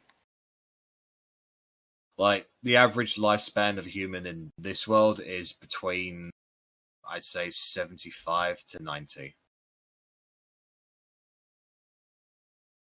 He's definitely getting on a little bit. Okay. However, that is what you guys get up to, beyond just existing and living and including yourself in the cultures of Meltokio. By the end of those 5 days, your legs begin to cramp a little because you've not been able to sit down at a table, a chair, for a long time, and you just basically sitting on your knees, or cross-legged the entire time on like hardwood floors, which it does a number on on you. However, as you guys are, on the eve of the 6th day, Korgrin I and was Bella. going to. Yep. I was going to go back to the shop at some point to try and figure out who the fox was. Okay. If everyone's fine with me doing that, I'm sorry. That's long. No, go for it. I mean, I'll probably come along with you as well. Alright. So at one point randomly. No, help! No, we cannot help. Hello. Hello. sorry, I dropped my phone. So, you make your way back to the Fox's Cunning. The Tabaxi sees you walking in and goes, "Oh, well, we've got returning guests. Wonderful." Yes, very wonderful. I always like to see more money. Yes, money is the best thing for us. Of course. Well, tell us, what have you come seeking today? Well, I was kind of interested in a flying broom if you guys have one. Is that an uncommon item? I think so. Then yes. Oh, yes, we have got one available, fresh off the stoves. I will have to charge that one for 500 pieces, of course.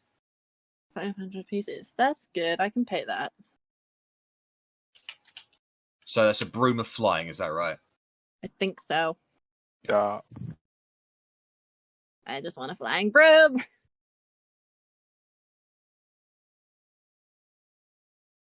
And then... So the broom is passed towards you. It honestly looks like just a regular sweeping broom. It doesn't have any handles or like seating arrangements. It is just quite literally a broom. But as soon as you sort of hold it, a magical inscription appears on the outside. It's not attunement, is it? It's not attunement, but it does require an inbuilt command word. Okay, I'll figure that out at some point. It's a command word that you can print into it. It's like waiting for this command word. Temptation to make it. So that would basically spend an entire action to activate the command word, because that was 6 seconds at least. I know, that's why I said the temptation to make it that. Okay, so you give the money to the Tabaxi, and he goes, "Oh, well, we have finally spent some real money today. I am so happy that we've been able to be of service for you. Is there anything else that we can equate for your needs and wants?" Well, first I'm gonna look at all their feet because of what Haren said.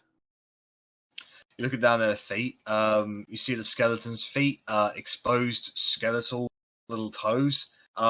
Interesting enough, his middle toe on his left foot is missing. The old man has just got really gnarly feet with curled toenails. You can swear you can see a little bit of mushroom on his little toe. And the Tabaxi is just wearing fine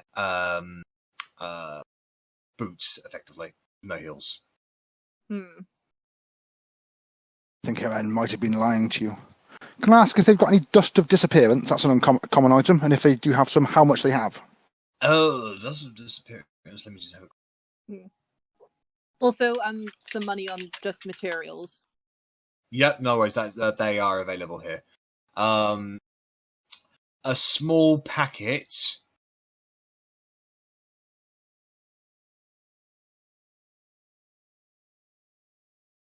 A small.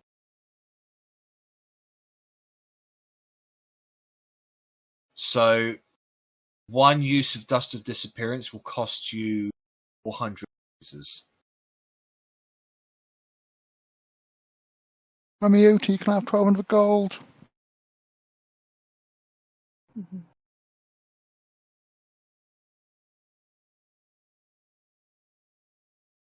I would like 3 packets, please. Oh, big spender. Well, that'll be 1,200 gold pieces, please. I mean, disappearing is a useful trait, and I'll pass over 1,200 gold. Ooh, we're making some real good money this week, guys. Oh, also, can I get a pearl that's worth 150 gold, please? Yeah, no, that's not an issue. What happened to your other pearl, Verity? Didn't you already have a pearl? Thanks, one Mummy is a Verity. Oh, okay. But yeah, and then there's just one more thing for me. Yes. And I take another one of the unicorn hairs out of my bag. Oh, that seems to be a unicorn hair, but it doesn't appear to be particularly fresh. Must be at least a month. Yeah, I got it as a gift from a friend. Well, your friend is connected in high places.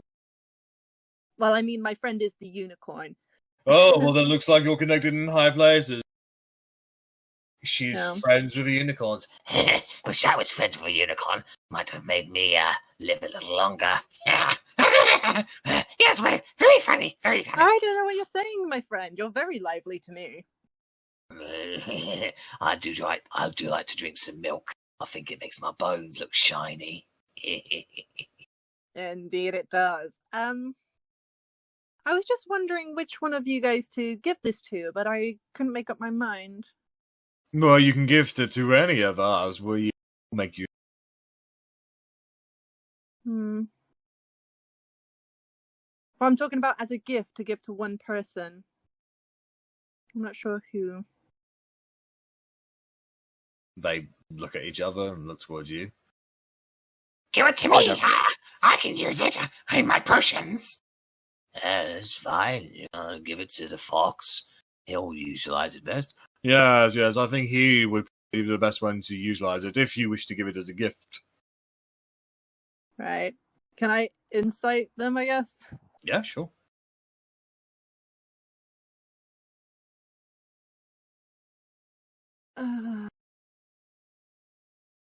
This is killing me. Yeah, I haven't got a clue where to start with this. I'm just watching them chat to each other and enjoying it, but I've given up on this challenge. However, they did say anything. I was Get the trying iron to see if stone. they would be competitive about it and try and see who would try and I got 21. They're telling the truth. You get the feeling the old man will probably have the best use at.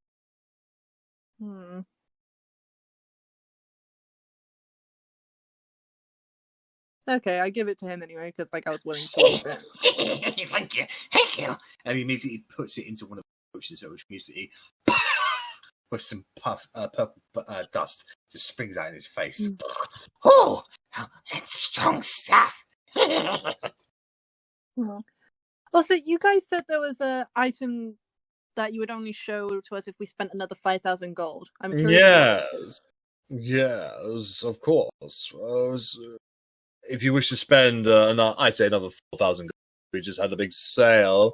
I'm sure we can give you a little peek of it. What do you have that's worth 4,000 gold? Well, we have. I think You could buy 10 packets of disappearing dust.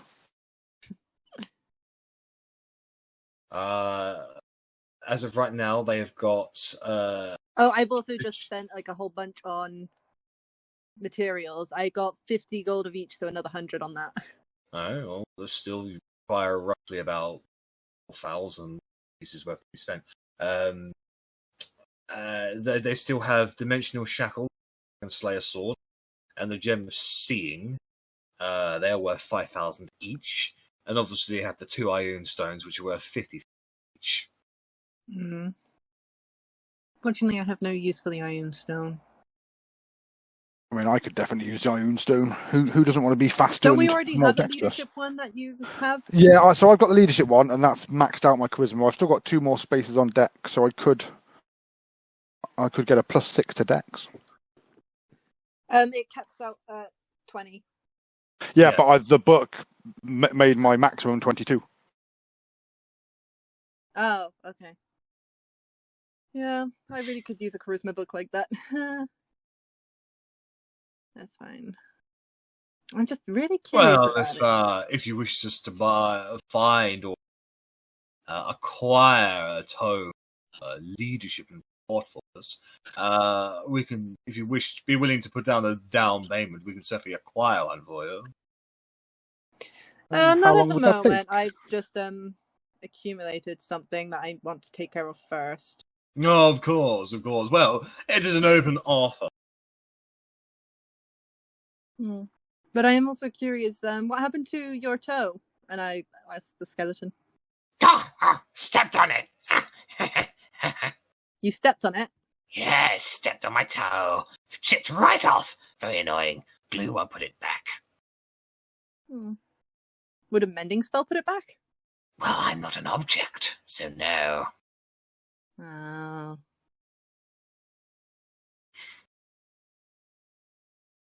I'm just Like I don't know if it's been made, like, if you think it's been made obvious or not yet, Jack, but, like, I have no idea. I know you don't have an idea.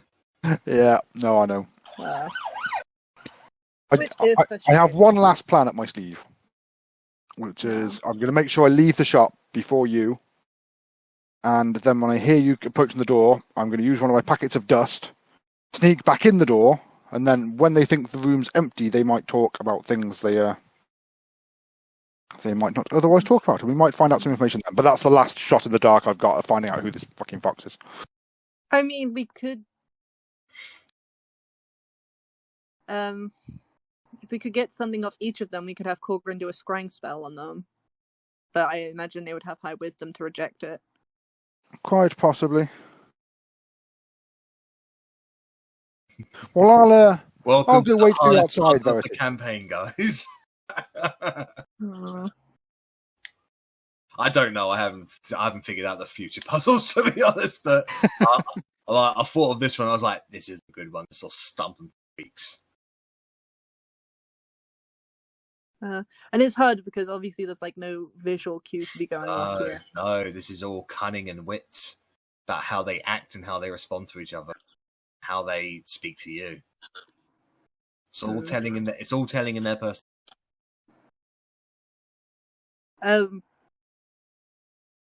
Take a guess. I know I'm not there. You can take it a guess if you want. I won't tell you if you. Well, there's no point me guessing if you're not going to tell me. Well, if I told you the fucking if I told you if it was right or not, then guess who's going to bloody metagame it? Fine. Arri is going to be like, wait, I think I have an idea who it is. I'm going to walk to the shop. Don't forget you've got to evidence it. Just as I'm there, full of ale. Rennas waiting outside. So Arrabella kicks the door open and walks in. You, Tabaxi. It's you. Me? It's you. You're the one who keeps on trying to do the sales. It's gotta be you. You're the only one who would be cunning enough to keep this store that nobody knows about open. It's you. That sounds like a guess to me. Does it sound like a guess to you, Foxy? Yes, it sounds like a guess to me. Yes, big wild guess. Well, if you're right or if you're wrong, unfortunately, you're still wrong because you presented no evidence. Does it have to be physical evidence? It could be physical evidence, or it could be days on days of spying upon. It could be on notes, your journals that concludes definitively which one of us is the fox. Fox? Yes.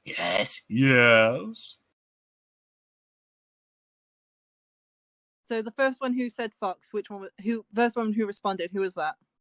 They basically all respond at the same time, but I'm incapable of making three voices at the same time. Oh God, Jack! I'm not that well, good. I don't think it's the old man because he keeps being referred to as Foxy.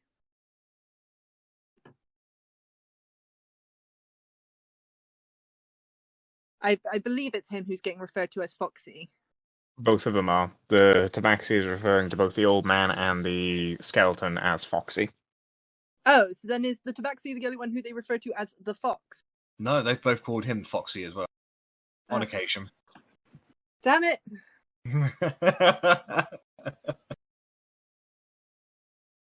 Well then, that's me then I guess. All my plans failed.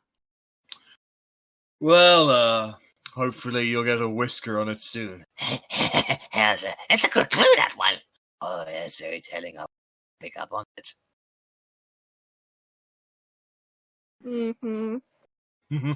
Well then, bye-bye. Come back soon, okay? Maybe. And as you leave the store, I throw dust over myself and sneak in. Okay. So, I want you to make a stealth check at advantage, please, Rennas. As Verity leaves with Bella, who's fuming that she didn't get any answers. Walked all the way here to get nothing. Leave the Tabaxi. Don't care what they say. It's the Tabaxi. So, Sneaky cat. you sneak back in as the three of them go about to their business. They all look over towards the door as you come back in. When the door closes, they all look at each other and they start. I can't believe they haven't figured it out yet. Yes, it's very, very still. Do you think they're simple-minded? Yes, probably very simple-minded. Especially that elf. He looked really ugly. Oh, yes, I got close to him. He was exceptionally smelly. Probably dim-witted enough to come in here invisible. Yes. Luckily, he wouldn't be that stupid. Otherwise, we wouldn't have placed any defenses that let us see any visible. Yes. We wouldn't think of anything like that. No, we're too uncunning for that, are we? And they all look towards you, Rennas. I'm just like, nope, saying nothing, nope. Fine. I stand up and like, you're all far too cunning for me. But I don't smell. I walk out. Bye-bye. Last ditch effort. Wait, am I on mute? No. You can have a simple whether it works or not, Jack. Yeah. But I'm going to summon Toby. Yep. As a mouse or something small. All right. And I'm gonna for the rest of my time, I'm just gonna be looking through him to see if anything gives them away. I want Toby to make a stealth check, please. Okay. I don't know what a mouse's stats are. Hold on. Well, I would go for something small that would have It would be I give it the same stats as a rat. Okay, and what's that? They do not have any bonuses in stealth. Does a spider have a bonus in stealth? So looksies.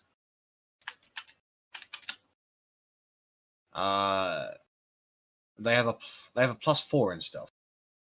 Okay, then he's a spider, which is great because I know Korgrin and Otti hate spiders. I don't mind spiders. It's Bella who doesn't like spiders. Oh, Bella. Okay. Oh, fucking hell. All right. No So wonder. he And I'll be doing this for days.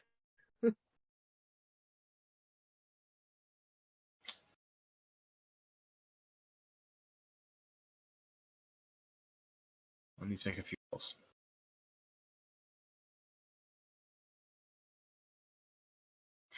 So the first day, the old man captures Toby and puts him in a pot, believing he's an acceptable opponent for one of his alchemists.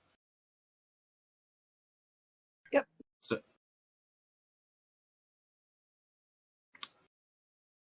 should it be a problem, I can always get close, bouncing out, and then bouncing back into the room.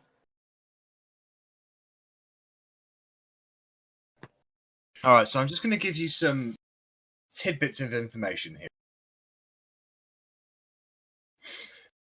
These people seem to be clever in their own way. The Tabaxi seems to be exceptionally charismatic.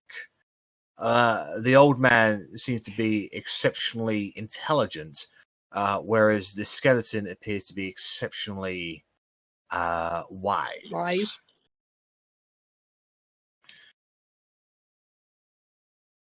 They each have an understanding of the different aspects of magic. The fox understands the value of things. The fox understands the complexity of things, and the fox understands the worth of things. Mm. Now, it seems all of these three have at least an understanding of one or two of these things. You get the feeling that the fox is the person who understands all three of these things. Okay. That's the information you'll be able to glean after 5 days of spying on these people. Okay. What were the three things? Value, worth, and Complexity. Value, worth, and complexity. So, on the one day, can I just go in and be like, the fox, because he understands worth, complexity, and value better than you two? Yeah, but which one would you say? You said the Tabaxi knew all three, right? They all know that. And I said all of them know about. That all of them seem to have an understanding of them, but one of them has a good understanding of.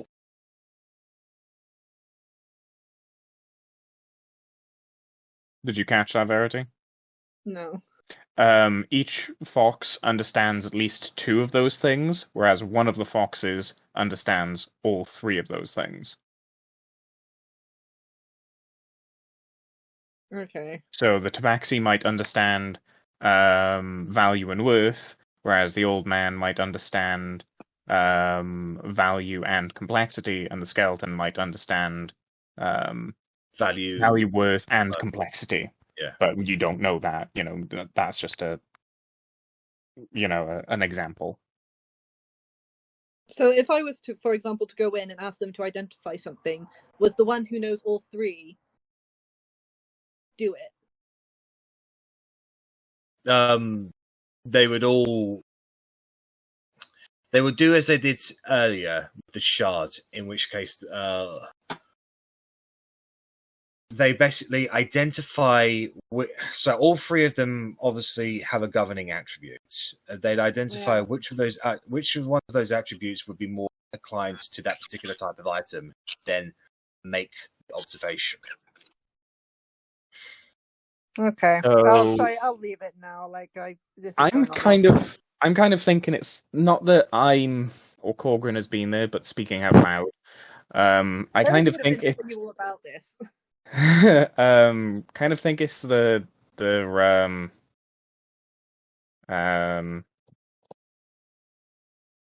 skeleton, because the tabaxi understood value and worth. The old man understood worth and complexity because he was giving people like money back. He was like, oh, if we give them back 200 gold, they won't expect that. But the skeleton gave a price on the shard. He understood what the shard was, and he did try to keep it for purposes. Like an actual use, so that's value, numerical value, worth, a use, complexity, what it can be used for. And insight is a wisdom thing. And Yes. he's the one who's wise. Yeah, but they don't know they incited you. That was me as a DM telling you that they are going to. I know, but I'm like, understanding those things would require an insight check, which is a wisdom thing. So, like, from a mechanic. Where they would understand, it would understand. From Verity's perspective, it would require an understanding of the tellings of people, like being able to see through body language and such. Okay. But like I said, I feel like I've been harping on it too long now, so Yeah, a riddle's a riddle, it's there. We're only talking about a potential legendary item that we could get for free, that's still worth something. Yeah. Just I don't feel like yeah. Hey, I mean, if you want to use my guess and go for it, but I can't remember what the repercussions were if you made a guess. There were no repercussions. Well, there we go. There are no repercussions. It's not a guess; it's a reasoned out. Yeah, the reasons are you need to provide specific evidence why this person is. Would my evidence have been specific enough? You don't know. Fair enough. Verity, walk in and repeat what Korgrin just said. That's what I was gonna say, but like. Well, Zach's been patient enough. I think we'll move on to this for another session. Okay? Yeah. That's I why don't I mind. was I ain't worried about time. A group game at the end of the day. I don't care. Yeah, but you haven't really had a turn yet, and I've been consciously aware that you've been patiently waiting for you. Yeah, it's only been like 2.5 hours. It's fine. Yeah. Yeah. So. Also, I have on the the spider now. Yeah. No worries. So, on the eve of the 6th day, Korgrin, you have finished your. And it was a book of Constitution, was it? Or was it with Constitution? Bella had the wisdom one. Righto. So, after finishing training, body preparation, you certainly feel yourself much more. So, what level are you at the moment? 13, right? 14.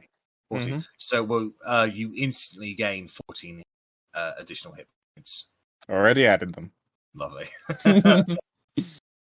But yeah, you just find yourself hearty more than you ever have. The magic of this book is amazing.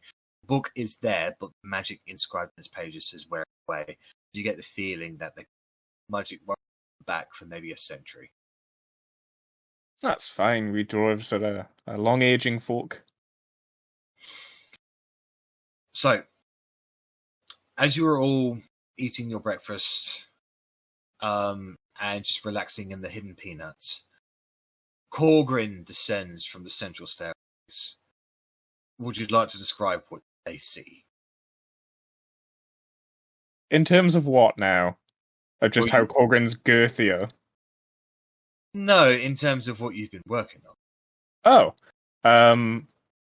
Well, it's just... I'll come down wearing... Well, not wearing, just carrying the divine plate. Just... I've done it! I did the thing! I did the thing that I wanted to do in the place. But I couldn't.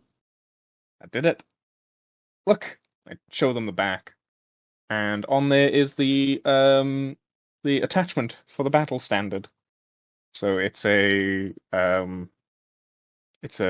best way I can describe it is a quick release. So it's think of like where you'd put a table umbrella. So kind of bolts into the back with a pipe, hollow pipe holder, and then an actual pipe that goes in with a flap. That once, well, the holder has the flap on it, so that once you push the kind of flag standard down, it clicks into place, and then you can twist it to release the mechanism to then pull the flag out, so you don't have to worry about a flag just flopping about as you're walking around. It's secure. Just look, it works. It works. I can do it. I can do it over and over. I don't have the flag. The flag's still back into place. I got that. The tailor. I gave them some work. Gave them a little leftovers of a flag. But so we're not gonna get anything in it for a while. But you'll see me easier, and I can stand out a little bit more in a crowd, and I can. It's effectively like a turtle balloon, yeah. Yeah, that's exactly what I was trying to find a gif of it to put it in the group, but I couldn't find one. But yeah, that's what I'm imagining. You're very short, so we miss you on the battlefield, so you've tied a big balloon to yourself so we can see you. No, that's not it. No. No, you're wrong. No, it's so you can take my commands easier. You'll know where to look, because there's a flag on my back. There you go, I'll put a picture of you in chat, Korgrin. No, what's a chat? What's a picture? No, that's not it. That's not the kind of representation that I would go for. But that is exactly it. That's what happened. No, she's smaller than me. I pointed at Arrabella. Yes, but she's supposed to be stealthy and not noticed. That's why she just fills people with arrows from a distance. So, Korgrin, as you're saying this, one of the waitresses comes. Jasmine tea for you, sir. Jasmine tea. It's what they basically serve here. So you see the hidden peanuts, so they've got a whole bunch of things. Well, you lift a flag, don't you, to get served, and you just tied one to your back. So. Yeah. Screw you.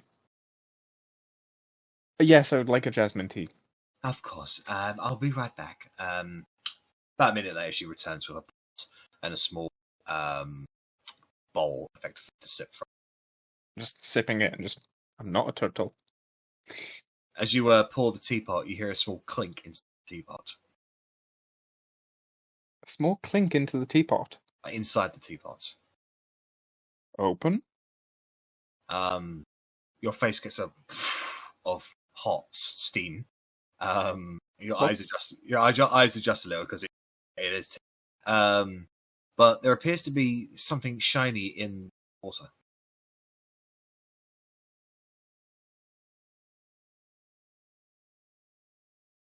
This isn't going to be smart. Something off with your tea? Hurts! You take a point of fire damage as you take out something small and solid and golden. Looks like a peanut. What? But why is there a peanut in my tea? It's no It's a longer hidden. lost. I know it's the hidden peanut, but why? Did they do it literally? Maybe you win a prize. Ask the waitress if you win a prize. Can I look at the hidden? Can I look at the golden peanut? Is there anything on the golden peanut? No, it just looks like a golden peanut. Just, excuse me. Waitress found- comes over to you in a flowery kimono dress. Yes, sir. How may I help? I found a peanut in my tea. You've won the golden peanut. Congratulations, sir. You found the hidden peanut. I mean, but why? And what do I win? Oh well, we have a draw prize that happens. Generally, people only find it about once a month. I think the pot is currently up to 55 gold. Oh, splendid! So that's all yours. So congratulations, sir. Everybody, this gentleman has found the hidden peanut, and all the patrons start clapping. Oh, he's going to get a big head again. The owner comes over with a big smile over her face. The elven woman that you met previously, and she gives you 55 gold. I'll take 50. I'll give 50 back and just say, tea for as many people as this will pay for. They give you 47 gold back. 3 gold is all that needs. Like a gold goes a long way. So it takes 3 gold, so I get 52. Okay. Yeah. Well, basically because you're preparing pots, so pay That's fair enough. So. I'll share my joy with everyone. Yay! Thank you. Do I So- keep it? Do I keep it? Do I give it back? You can keep it if you wish, sir. We have plenty of gold. I'll keep it. Put it in my pocket. Okay, so you can put in your inventory 1 golden peanut. Too fucking right I am. Golden peanut is in there. So, the morning. Would you like to? No, Yeah. never mind. My math is wrong. I was going to make a joke, but my math is wrong. Never mind. So, the morning progresses into day. Now that you've completed your 5 days of downtime, you've been here for the better part of a week now. Interestingly enough, none of you have been scratched. Guess he knows where we are. Yes, 'cause he anyway. knows Where we are now, so it's not worth doing. Yeah. What would you guys like to do? I would like to explain to Korgrin about the evil, godforsaken demon of Rakshasa. Rakshasa that is in the jackalopes, the lopes and pokes, and just wondering if you know anything about dealing with these demony kinds. You seem quite au fait with this otherworldly knowledge. What kind of check can I do for that, Jack? That would be an intelligence check, please. I'm smart. Guidance. So, Bonk. Just ask if that name is meant to sound as dodgy as it does. what, There you Rakshasa? go. No, Jackalopes, Lopes, and Pokes. Yeah, Probably. Jack- It was I a mean, it's a gambling place. brothel and gambling place, I believe. Okay, yeah, I wasn't here when that was explained. I don't think True. so. Yeah, just curious if it was because It is. You know. It is as ropey as it seems to be. Okay, thank you. Well, Thank you for clarifying. You know that the Rakshasa employs delicacy and dominion over others. Few creatures ever see the Fiend as true. Take any guys it wants. They do tend to have a preference that they like to masquerade as someone powerful, influential. That you do know a Rakshas's true binds the features of. And you also know about the palms, the inverted palms as well. That check actually is a pretty good check. You know that they come from the 9 hells, so they're more akin to devils than they are demons. But they can flit in between as much as they want. They are considered fiends above places. You know that when they are killed in the material realm, it means agonizing and torturous return to the 9 hells, where its essence will remain until its body reforms process that can take months or years, and when it is reborn, all it has is the memories and knowledge of its death and some of its former life. But yeah, basically, it just gets a crazy murder boner, the person who killed it. So yeah, they're not mad, great on something you really want as an enemy. Well, no, but surely we don't want to just leave one running around this lovely town. We should do the noble thing and slay it. I mean, are you just trying to get me on board? And also, how did you come about this information? I mean, how does anyone come about any information? You just walk around town for a few days, you hear about a Rakshasha living at jackalopes, elopes and pokes. So, if I were to go and ask Barkeep about it, they're going to say, oh aye, that's Bill down the road? I mean, I didn't say I got it from the barkeep. I've spoken to many people. I've been wandering around this city for 5 days while you've been sat in your room reading a book and, attaching balloons to your back. I mean, flags to your back. I mean, hey, you've read one of these books. You know about how much effort goes into one of these. Oh, I know. It's a bloody nightmare. Exactly. It's not a balloon. It's a flag. Don't say it again like that. It's very rude. I'll cut you off. I'll cut you off from tap. I've got another 14 hit points, not that you know what those are.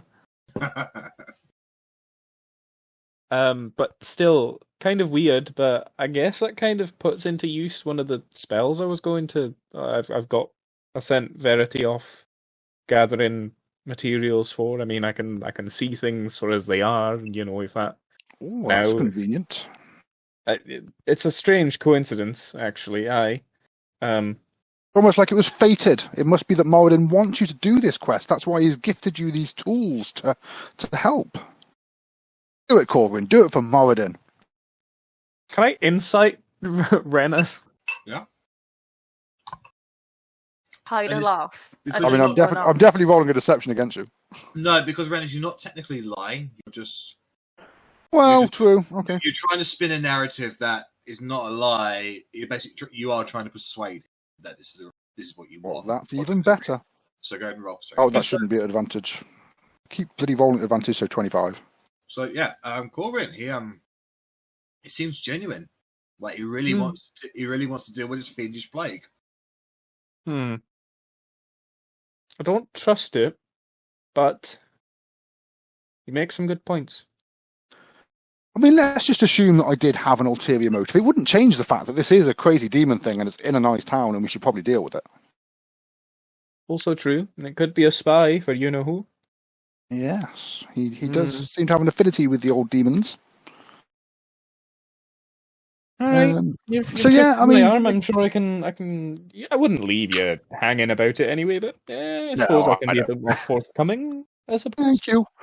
So yeah, I mean that's one destination, and I mean it'd be nice to pop into the August Temple and see Wicker's old training ground, which I would have generally suggested had I not picked up jobs for that as well. But now obviously I've got an extra reason to go there. I mean, we were always going to go there, wasn't it? Because we wanted to see this Patty guy, right? Oh yes. So it was always going to be a destination on the map, I guess. I hope you don't mind me stopping off in the quiet ritual. Though first I wanted to have a little gander look around. Also, Jack, sorry, I forgot to mention. Yeah. I would have given that pearl to Otti and taught her the identified spell at some point. Otti has already told me about it. Okay, cool. I just said that we were going to discuss it in private, but we'll get what we need for it as well. Yeah, but and just pay if you guys are basically swapping spells, I'm okay with that. So yeah, I've given her the pearl that I bought from the shop and stuff. So like, no problem at all. I put a little happy face. And I'm also watching how she does find familiar as well, because I have that, but I've never done it, so I'm just watching how she does that. I have plenty of materials for that if you want to summon your own. I did buy some. I bought 5 lots worth. So we've got some of that as well now between us. Mm-hmm. So when did we want to priorities? Rakshasa, is that something we want to do today? Is that something we want to do tomorrow? You I know, mean, I'd happily pop over and see the August Temple first. I I don't get think the this feeling. cash is going anywhere. I think it's been there a while. I get the feeling we'll probably be in the August Temple probably for a while. You know, we're gonna have a lot to talk about with this Patty guy, I'm sure. I know Very Bella true. probably will want to, and I think Otti, you've got some kind of link, no?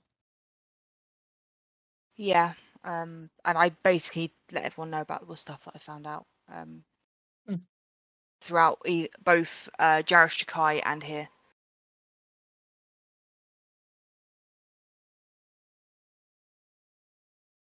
I'm just having a look at the book. One Yeah, second. I'll feel. Yeah, you Melody's feel them in on journal. that one. Yeah. You feel free to fill them in.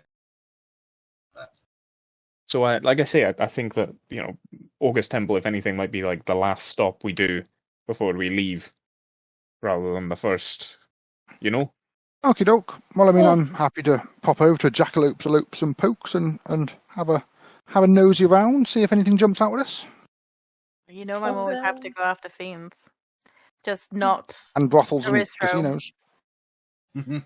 No Baristro. I'll also let everyone know that I've got teleportation circle to Wade. Oh, that's Wait. very useful. Like, We don't want to go back to the capital. Oh no, he did tell us that. I forgot I spoke to him. Anymore. He's still I in can't remember if I Brian. was there. You were. Okay, cool. Yeah, like he's still in Brian at the moment because of, complications or whatever. So I can get us to Brian pretty quick when if we decide to head that way. It'll only be open for a month though, then he's going to change it. Might be an idea to go there from here. Unless you've basically, provided profits for him, so. Yeah, like I did kind of promise that because also I want to be able to check in on what's his face? It's been so long. Half-Tree? Half-Tree.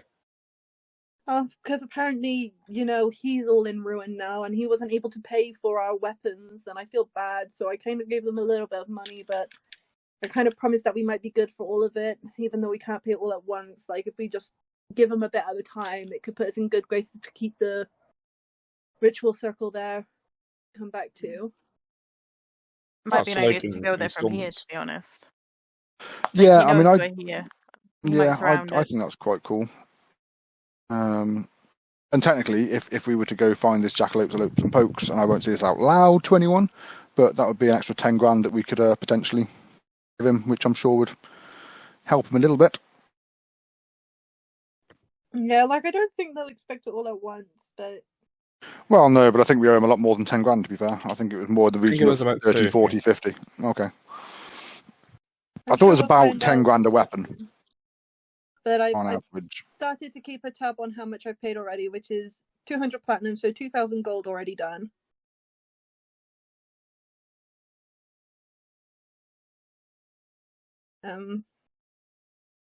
Yeah. Also, I want to see if I can get into the Forbidden Temple at some point. Oh, hell yeah. Just to let everyone know, I did not sell the Dwarven crown or rings. They're still in the bag. Had a feeling. Yeah. If you wanted to, because did you tried to sell the Staff of the Python, was it? Staff of the Adder. You might be able to sell that to Cunning Fox. I made the assumption I couldn't find it. Yeah, the check she made was to basically Staff of the Adder. The Fox's Cunning, they make and sell weapons. They're not traditionally in the buying department, so that's why I required the check. Fair enough. But they were willing to buy that shard because there was something very unique about it. But in terms of actual items, fair enough. I'm not really into that. Okay. Well, Jackalopes, Elopes, and Porks, I guess. Unless you want to, have the morning and nip out to the quiet ritual, come back when we're ready to go. I don't really, I don't really know. I'm not going there for any mad kind of specific reason. But normally places like that are open sort of like afternoon, evening time. Is it better for us to like, I don't know what time of day it is, but go like later on in the day? So there's actually going to be people about. The jackalopes, elopes, and pokes. Yeah. We could do that. I think it's probably going to be open all day, every day. I think it's a 24-hour kind of gig. But yeah, I mean, if there's anything else you want to do in town, if Korgrin would like to go and ritual quietly, you can do that. Just have been stuck in the room, you know, kind of nice to see another church. See what, you know, you get a good idea of what people are like based on what gods they follow and all that kind of thing as well. So it's a lot about the culture. I wouldn't know. Yeah. No God has done anything good for me, apart from, bringing me back to life. You know, brought me along. What were you going to say, Verity? Like when Rennas was starting to bitch about gods, it was like, he's brought you back like 3 times. It's only twice, and in fact, it's only once. The first time was a unicorn. Yeah. Technically divine being. Kind of Okay. godly. Well, fine. But I'm still not worshipping him. I'll thank him. I'll appreciate it. He doesn't get my worship. You won't get your worship yet. Ever. There's something else I want to do, but I want Bella to be here so I can see her cute little face, but she's not here, so. Okay, no worries. No. Technically, one thing Arri wants to do, because Arri does it everywhere. I want to find a cupcake. Make an investigation check.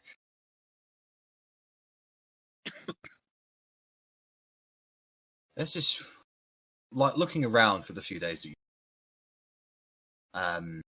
There's this mighty fine, sweet smell, sort of kind of lifts you off your feet and Very Tom and onto Jerry this- sort of thing. Yeah, very Tom and Jerry style. Toward really fine-looking bakery. It's got all kinds of interesting desserts, so like mochi. Like I don't think Ari's ever seen mochi before. It's got mochi there, but there are other sweet-based things as well, including this wonderfully decorated triple chocolate cupcake, frosting, sprinkle, other bits of candy that's sort of dipped into, it's drizzled, some form of chocolate sauce as well, chocolate chips in it. Oh, it looks good. I'm gonna say to me as Megan, that sounds horrific, like way too sweet. But to Ari's liking the look of that chocolate covered thing. So it will cost 2 silver to purchase, and you bite into it, and it's just disappointing. It's not as good as the one I had. Your quest continues. I did joke to Rich that if I couldn't find a good cupcake, I'd go and research how to kill a deity. But I'm not actually going to, because, like, why would I kill a god over a cupcake, you know? I don't know. Very That sounds very within character of Arri, just so you know. Well, I got called bad Arri, so, yeah, I'll be good Arri for once. The tippers haven't Can't- told us to kill a deity, so we haven't bothered.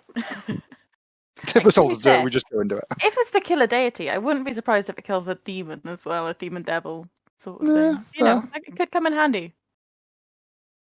But anyway, I'm not going to actually research how to kill a deity. Okay. So, do you guys want to stop off at the quiet ritual during the day? Yeah, I mean, I'll wait outside. It's far too quiet and boring for me. Okay. But I will so stay respect Korgrin. Right. I assume everybody else goes inside. I'm gonna wait outside as well. I'm gonna try practice using my broom. I want you to make an acrobatics check, please. Okay.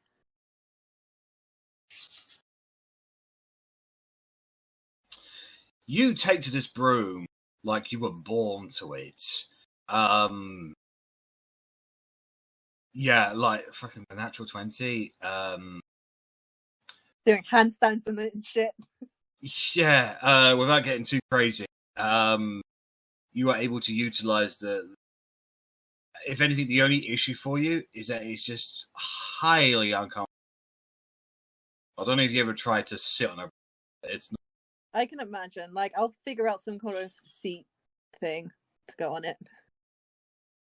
However, the rest of you make your way inside to this quiet ritual. It's a collection of temples that kind of is into a building. And walking inside, the artworks on the light that shines through the window is magnificent. There are statues to various gods here, and there are no plinths or anything like that. People sit on their knees and pray. They share weaves of baskets of bread, crackers. And there's several water fountains available as well. People, they don't drink from it, they douse their entire heads in. One of the priestesses who sees you walk into this room kind of notices how she's doing. She walks over to you and she says, "Welcome. Are you new to this place? Have you been before?" To the Quiet Temple? No, first time. What is it that you seek here? What do people usually seek here? That is the question. Some seek salvation, some seek peace and quiet, others seek redemption, some just seek a place. I guess just comfort, really. There are many deities here. Then, judging by your attire, might not be available elsewhere in Wind. So, if you wish to prostrate yourselves between new deities, or if you just simply wish to observe, no offense shall be taken. This is a place of learning, a place of peace. If you wish to seek more information, that lady over there, and she points toward a white woman. A white what, sorry? A white-robed woman with long flowing blonde hair, a tiara across her head. She is the prairiess. She is the conduit between the gods and us here at the temple. Oh, sound very impressive. I'll certainly take that in mind. Thank you. Perchance, do you have a statue place to Moradin? I don't know. You're not dwarves, obviously. No, we have no such plinth for Moradin here. That's a shame. Do many dwarves come through? Actually, I noticed some of the stonework is kind of dwarvish, but we have a number of dwarves that live and pray here in Maltokio, so you were not alone, good sir. Fair enough. Just must not be one of the more popular gods, but thank you. I'll certainly bear that in mind. I think I might take you up more on the learning agenda. Of course. Well, speak to the prairiess if you wish to learn, and enjoy your time here. Thank you, and your God's blessing upon you. And you. And with that, she retreats and leaves you inside the temple. Kind of just want to observe who or what the main gods are, because it sounds more like they've got a pantheon kind of thing going on rather than just a singular god. Make a religion check. Rennas' memory just suddenly returns to him, and he does actually come into the quiet ritual, and he's going to have a quick look round the altars and plinths that they've got, and he's looking for a god of Biori. The little gold idol that I found in the thing. Oh, the rolls.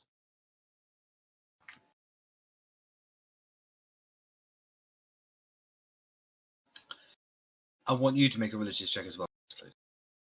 Yeah, I'm not very religious. I mean, you can't do much worse than a 13 Oh, I definitely can. with a +6. I can't even see. There we go. I couldn't see. I mean, I could get a natural 20. I am the most religious person in the world. I mean, that's just putting Korgrin to shame, isn't it? Okay, so Korgrin, you're a little bit overwhelmed. A lot of these gods are elvish. Clank, clank, clank. Best you can tell, there are 5 gods here that hold great minor gods as well that have connections to such. Rennas, you remember this god-awful lesson that you had one time back in, and for some reason it's just stuck in your mind and you've been unlocked until now. And looking around, right, you can identify these 5 gods. One of them is Relafeni Relafil, Wood Elf God of Nature. No, another is Sahanin, the Elf Goddess of the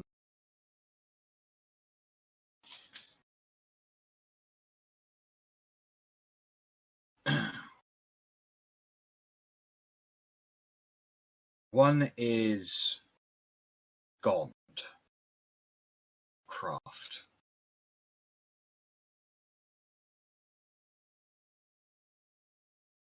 One is Lyra, Goddess of Illusion.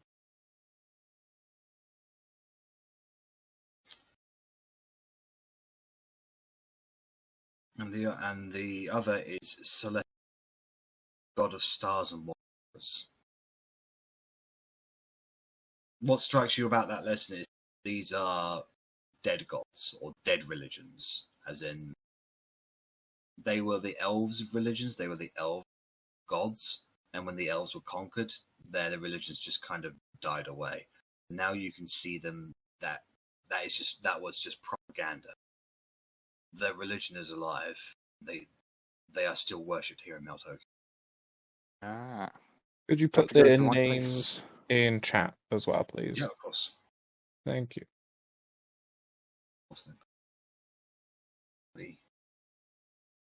But I did not find Biori.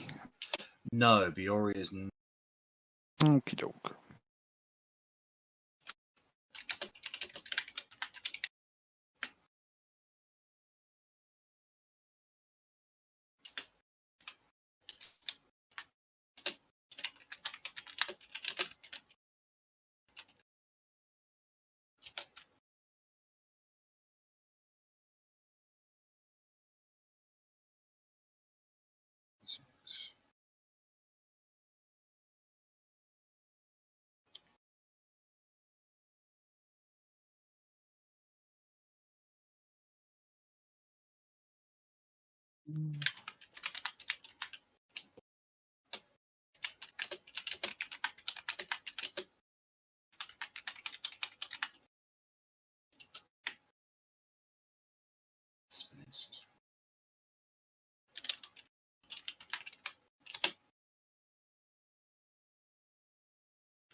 And Korgrin learns all of this information by Rennas explaining it to him as if he's a child. God, Korgrin, you didn't know about this religion and that religion.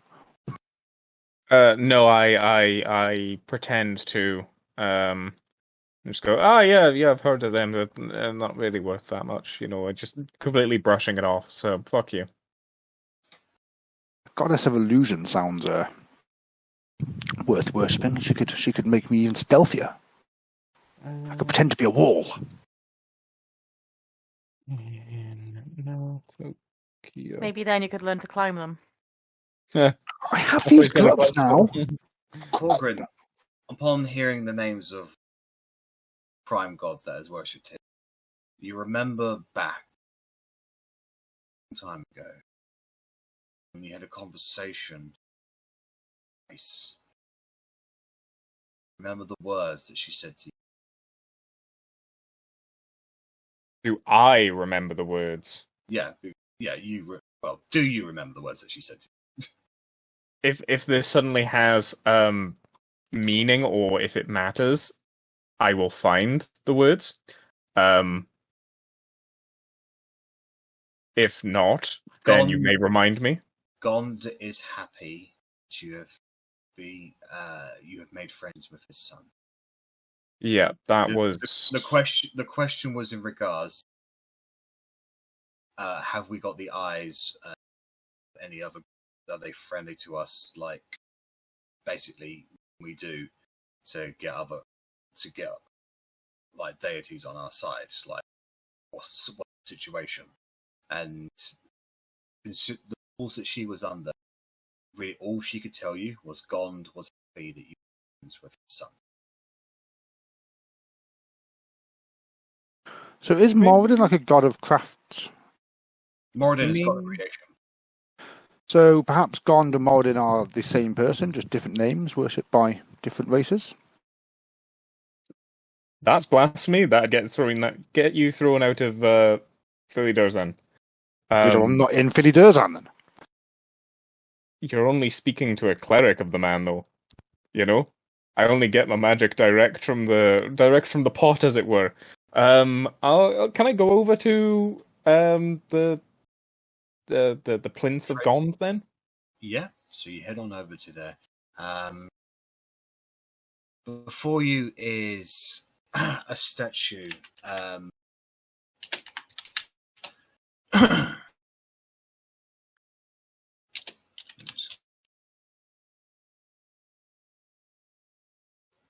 Gond himself looks humanoid in nature. Can't tell if he's stocky because he's a dwarf. It's just, just how he is. He has an anvil before him, and he's risen up a very heavy-looking hammer, whilst in his left hand and his right, he has a spear that he's clearly forging at the thing.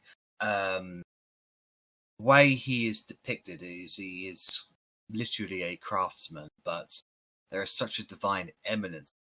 It's just goes to reiterate that he is the.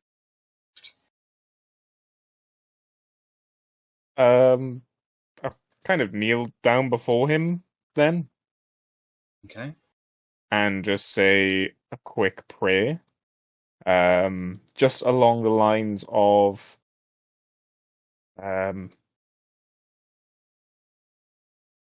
Dear Gond, I know not if you listen, or if you would hear the words of a son of Moradin, but I have come in contact with another divine being who serves in one of those planes. She says that you are happy with our friendship with one of your sons. I hope this remains true. And if there is anything we can do for you, please give us a sign. Make a religion check. I'm going to go guidance, because my last roll didn't do too hot. Yeah, that's better. 20. Still not as good. You're in a very religious place, and if Gond was to hear you at any time, be now. You do not know if he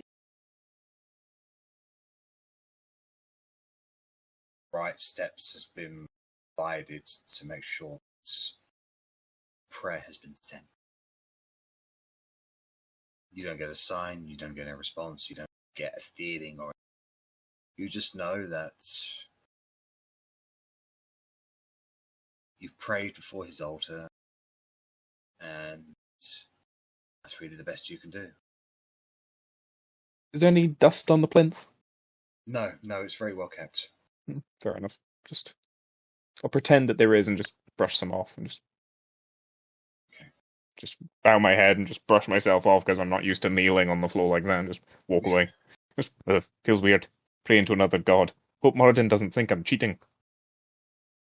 Don't want to wake up tomorrow with no powers. I was going to say, that guidance didn't actually work. True, kind of, God, please help me pray to another god. Amen. Yeah, that would be like, yeah, basically cuckolding. Cucking Moradin. Fuck you, Moradin. I mean, they're all kind of, on the same For level. his dad It's as like- well.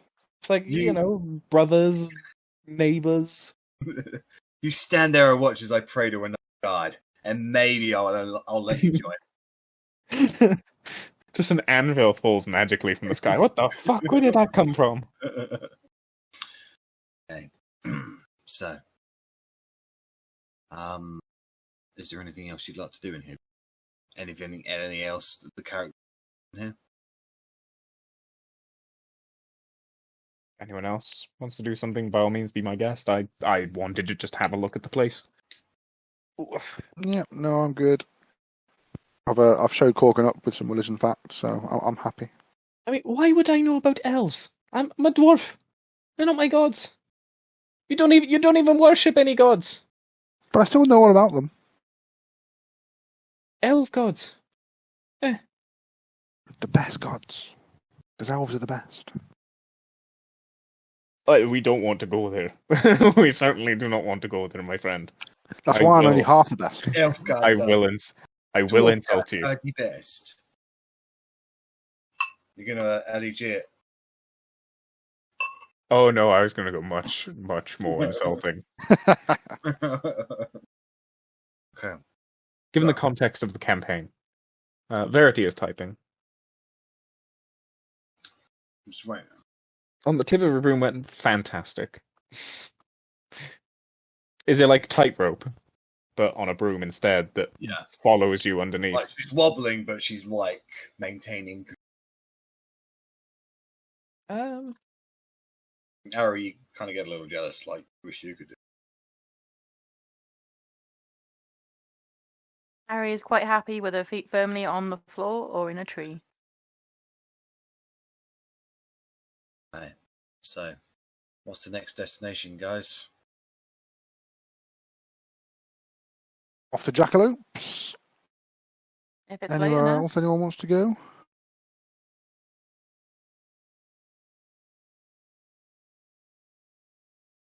Okay. So the party makes their way over to the north side of Maltog. Later in the afternoon, when the sun's starting to go down a little, you make your way to this multi-storied, almost tower-like place with multiple signs and lights and flowers of a very exorbitant nature. There's a single sign across the main door. There's Jacobs, Elopes, and Fox. And the sounds you can hear coming are a mixture of hearty, chortle laughter, pain and anguishment, happy cheers, and loud pleasure. This is certainly a place to be a sight to experience. Oh, give me a second. This is going to look very ugly. Sorry, looking at the doodle. So before we go in, because it only lasts an hour, you will just see me smear on this thick ointment of mushroom powder, saffron, and fat onto my eyes. This is so unpleasant. This was so expensive as well. 25 gold pieces. Oh, it's making me eyes water. And then I will cast True Seeing. And you can see. So your vision kind of goes black and white a little.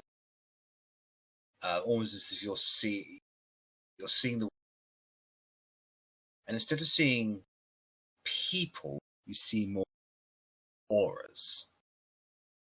Like, you can look at your companions and you can see this kind of very greenish in nature. You can look at Otti, who's giving off something like purplish kind of a hue with hints of like red in it. Rennas himself is giving off this kind of like Verity is rainbow horticulture. It's crazy. But you just get the feeling that like what you're seeing is just their natural state of things. Because nothing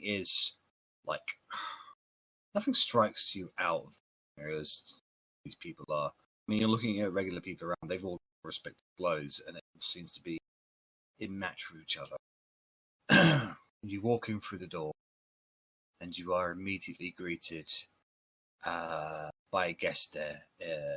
From everybody else's perspective, he's got short black hair, like brownish eyes, and big smiles. He's wearing a reddish like tuxedo with a tie, very tight trousers, and behind him you can see rows and rows of tables, just throwing ice and playing cards, as well as a bar area as well, with lots of stairways that go onto the higher levels. And there are quite a lot of people around here, including, especially at this time of the day. And like he's come up to you to welcome you. Big smile over his face. Korgrin, this person, he's shifting from form, and for the first time you actually see in definition a humanoid tiger.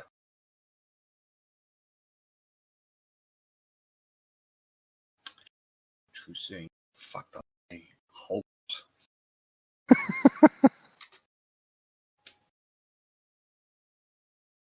I mean, I'm not going to immediately say anything. Obviously, I'm still So he getting comes used up to you this. guys. He comes over and says, "Welcome to Jackalopes, Elopes and Pugs. What are you looking for? The Elope or the Pug or the Jackalope?"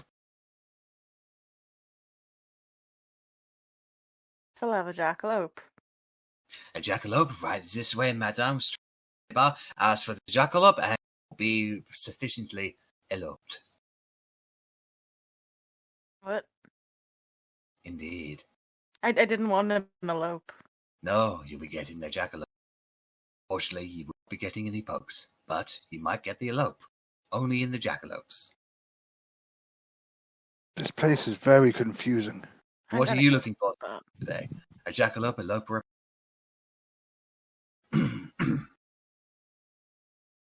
I will have an elope. an Elope? We'll head right upstairs where you can find the Elopes, and if you're lucky, I'll get a Pug.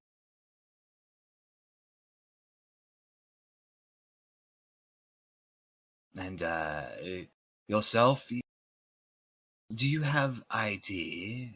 And he's obviously talking towards you, Verity.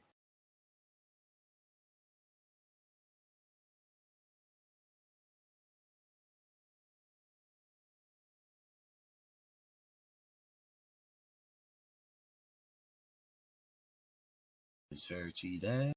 She's just unmuted her mic. However, whether noise comes through is a different matter. I can see she's flashing green, but I can't hear it. Oh, there you go. I didn't even see the flashing green. Oh? Yeah, Yep. hello. Yeah. Oh no, I can't hear you guys. We can hear you. There we go. Hey.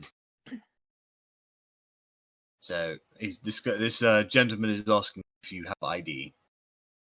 Yeah, I'll just go back outside and continue practicing my broom. So, like, I'm gonna try riding its side saddle so it's not less uncomfortable.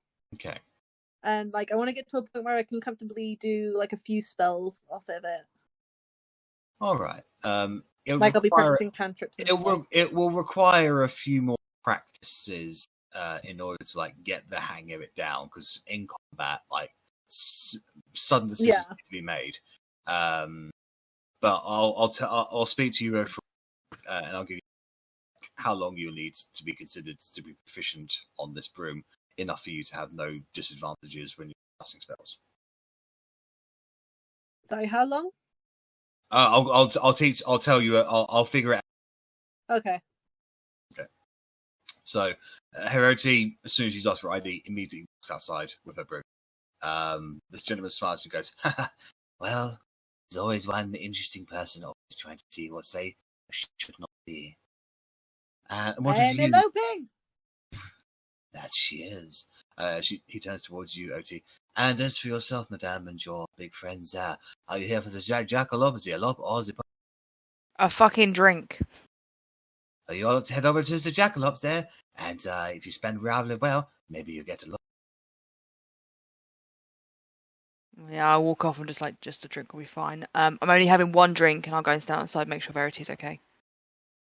And then he turns towards you, Korgrin. And yourself, sir. First time here, would you like a... What was the drinks again? Well, is where there's a jackalope. The jackalope, please. Well, right over there, sir, where the bar is, and charming man like you, probably be able to get both ups and pokes if you play your cards right. Can I insight him? Yeah, right ahead. Ugh. He seems interested in you. A tiger's hitting on you.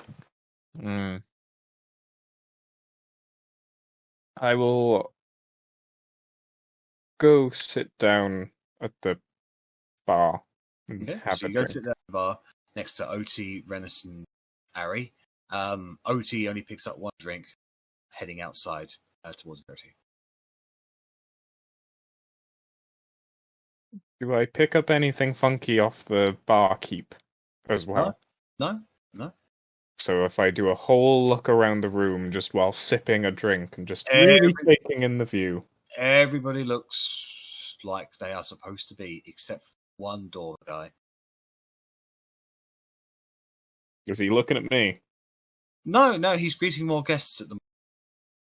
I will immediately turn back round to the bar and pull both Arri and Rennas in and just say very quietly, "It's the door guy." And let go. And I will clink each of your drinks as well. Just to make it look like it's an act. Just interrupted me telling Rennas that this is where he'll probably find his wife that the ogre predicted he'd get divorced from. Yay! If you're going to wed confused. a woman, then you're going to stay with her, alright, Rennas? You make a decent woman out of her. Yeah, so I don't plan on wedding a woman. It's fine.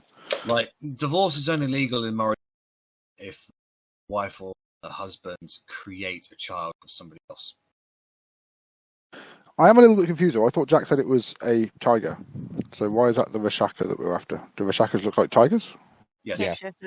Oh, okay. I missed that bit. If you look up, just don't look it up. Don't look it up. Don't look it up because you'll get like. Yeah. No, okay. That makes more sense. I thought it would just happen to be someone else hiding their parents. Think Khajiit from Skyrim, but tiger. Yeah. Well. And weird floppy hands. Jazz hands. I'd find a perch at the bar somewhere where I can keep an eye on him, and I'll just wait for him to hopefully leave the door and go somewhere else that might be slightly easier. You can't stand by the door all day. I get the feeling he might. This is his job. He's got to pee at some point. Mm.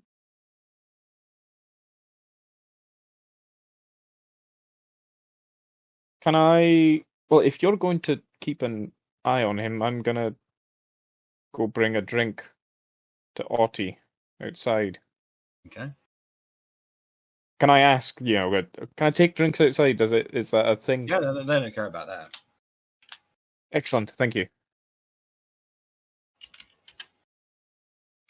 So, what's the plan, guys? Well, I was gonna go outside and relay the information Korgrin has gone outside and relayed the information to Otti. to. Do any of you want to check if there's any side alleys? Like, if we're going to do this in broad daylight, maybe we want to pull in aside? I don't know. It's just me and Rennas at the bar now, yeah? Yeah. Yes. I'm going to turn to him like, do you think they want him gone because he owns this establishment that's taking money from them? Didn't really Let's be mention why they quiet. wanted him gone, but Well, they mentioned that he's been killing people. He's been killing their people. yes. So it's possible like a rival gang thing. I wasn't expecting it to be the first guy we bumped into. I certainly wasn't expecting him to be as prominent a position as he is now. Did I hear that you had some poison somewhere? Oh no, you used it in bloody thing, didn't you? Yeah, I threw it at his face, sorry. No, that's Like- fair. I'm not sure how I feel about being involved in a turf war. Well, I mean, 10,000 gold Where was that would sentiment alleviate back my in concerns. Yeah. What did you say, Jack? 'Cause, Well, where was that sentiment back in Brine? that changed me, if you remember, right? Yeah, it did. Yeah, it did. Yeah. So currently I'm seeing a man who is literally doing no harm. And we've been asked to kill him. It's 10,000 gold. 10,000 gold is nothing, really, compared to what we've been able to get before. It would have been something a month or so. It would have been. Yeah, When we I wouldn't first say came to nothing. Maltokyo. When we first came to like, if we'd first come to Maltokyo before we went to the capital, yeah, it would have been something. But right now, it is someone's life. Someone's life who could help us. A And demon's this is life. me Help. saying this about a fiend. It's a demon's life. It's not someone. It's something. So are you something? Like, we're all something. I'm someone. You okay there, Loic? I You gonna start casting Eldritch Blast? cast the Eldritch Blast. Like, That's Yeah. I mean, sus as fuck. He has killed people. On a side note, Loic actually checked in with me just yesterday. Actually, it was just interesting. I told you guys vector up, say right. So he wishes you all good luck on the war. Whoop whoop.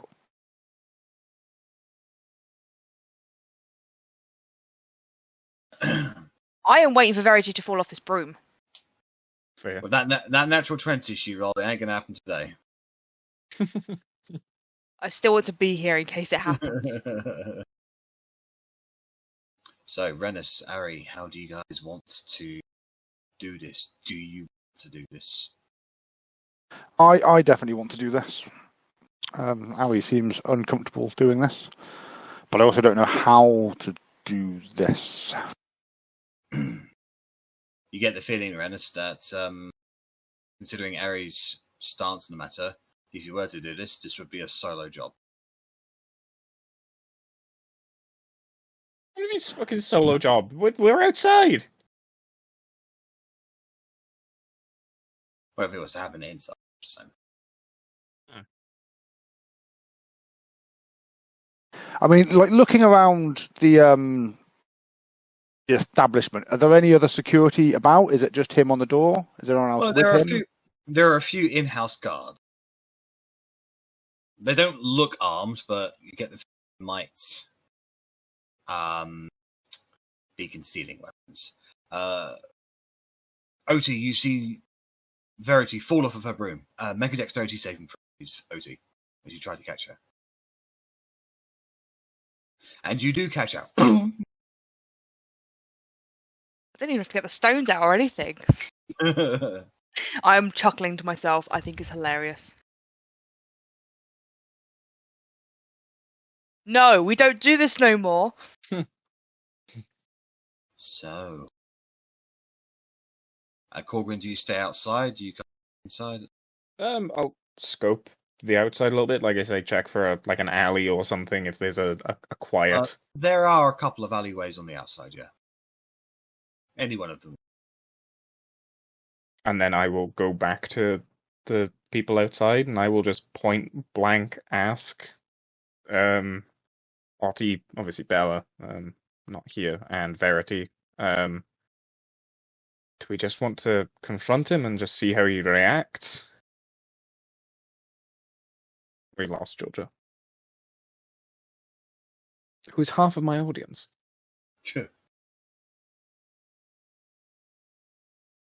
Georgia, can you hear me? No. Oh, I fucking can't. Now you can listen to and be privy to my awesome epic plan. That's good. Well done. Thank you. What children got in mind now? I don't know. Sorry. It's murder, It you best see. be good.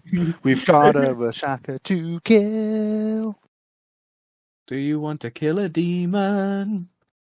It's just a normal demon. No, Okay, thank you. die. No, it's not. But yeah, so what I was saying was, I'll ask Verity and Otti, do we just want to approach him, just ask what he's doing? If he tries to flee, we have the opportunity to chase him down. If he attacks us, we're defending ourselves. If he tries to attack someone else, well then we're defending the population. Like, I don't really see many downsides other than just violence.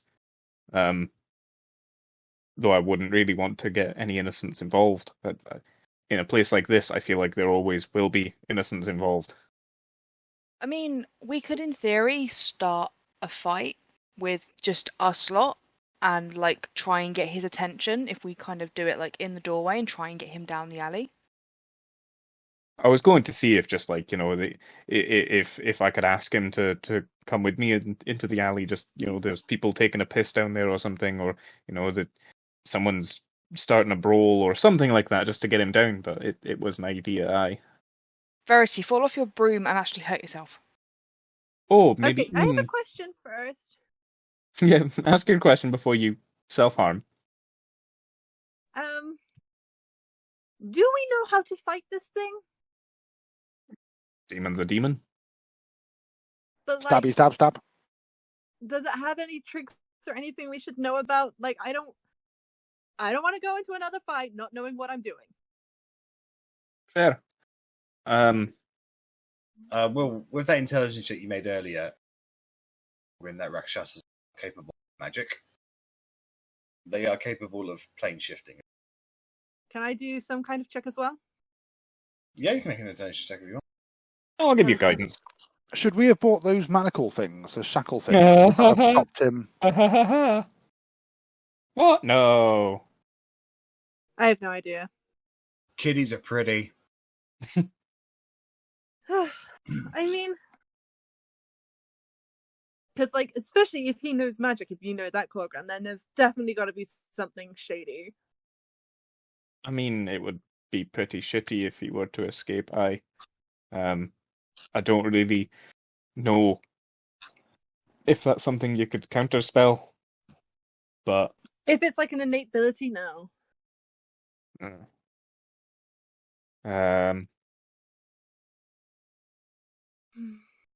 mean, to be honest, all he's doing is, like, bouncing at this door and, like, keeping the riffraff out. He hasn't actually done anything. Yeah, he's greeting people, actually. Yeah, he's been quite nice to us. He invited us in for a poke. No, jackalope. Rennas went for the And- poke. Oh no, I had the elope. Sorry. Yeah, He hasn't done anything. I reckon it might just be worth just keeping an eye on him for tonight and seeing what happens. And like, did Korgrin know that he comes back to chase the person who killed him? Yeah. I think I got a 23 on the intelligence check. So you are aware. I did tell you that when a Rakshasa dies, they basically get a massive murder. Yeah. I'm just trying to get. Obviously, I've watched Critical Role. I know what a Rakshasa is. Yeah. So I'm trying to not metagame in this scenario, but like wanting to prepare before fights is something that Verity is pro. Yeah, of course. And I actually like the idea of just sitting and watching what he does and making sure that for tonight, like this evening, if there's an opportunity where he goes off and like he goes around the back alley to go and I don't know, dealing fucking catnip, then we got a reason to go down there after him. But I just don't know when this party became so demon loving. I mean, God. For once, we agree, Rennas. If that's certainly how you feel, I mean, I still have maybe 55 minutes of seeing all kinds of funky shit. I can go inside the place and look for. I don't really know the full extent, but I think I can see secret doors and other kinds of things hidden from sight by magical means with this funky mojo. So I can give it a go. See if there's anything inside the building as well that we might want to be aware of. A little secret entrance that would lead to his It looks directly like to you're his wearing room. yellow That would be eyeshadow. helpful. I'd also like to point out that we are also the party who have been trying to get like orcs and half-orcs and hobgoblins on our side to try and make an equal society. We then can't then go, oh yeah, we're just gonna demon is something different. The demon hasn't. We don't know the demon has done anything yet. We know that demon is a bouncer. That's it. Demons are demons. Demon's a bouncer. That's it. That's all we know so Demons far. are bad. We don't know what the demon has done. So that's why I'm option And to be for honest, observing. I don't really want something that could come back at any point disguised as anything after us. We're paranoid enough after Edgar, I mean, how would that be any different than being hunted by? You're not everything we're hunted outside. by now? Well, screw you too. I'm staying quiet, so you can stay fucking quiet. I'm sulking that no one wants to kill a fucking demon. Hey, party of two, Rennas. Party of two. Like, considering it's me, and you know what I'm like against fiends, I'm just not a murder hobo. You two have become murder hobos. No, it's not Ironic. a person. I know, it's ironic that I'm calling you a murder hobo, but everything that we've come across, you wanted to kill. Mainly Rennas, not so much you, Zach, but yeah, you have. Thank you for the clarification. I will say 3 words. It's a demon. Anyway, I will go back in and just go, need a refill. Hello. Hi there. I send a message to Arri because I'm not sure where Korgrin's gone, and I'm like, Arri, I think we should observe first and then act later. I mean, I'm just gonna. I know, but you didn't say where you were going. I made the assumption you were going to go and tell them, so I beat you to it. No, that's fair enough. I was going past the doorman again. Can we just up and down the stairs as we please? Can we just come and go whenever we want? Of course, certainly. If you're looking for, You've cut out. You said, of course. Of course, if you're looking for a jackalope, you stay on this. But if you're looking for a lope, you go. If you're looking for a poke, you go to the top floor. And if you're looking for a jackalope, a lope, and a poke, try all the floors. I see.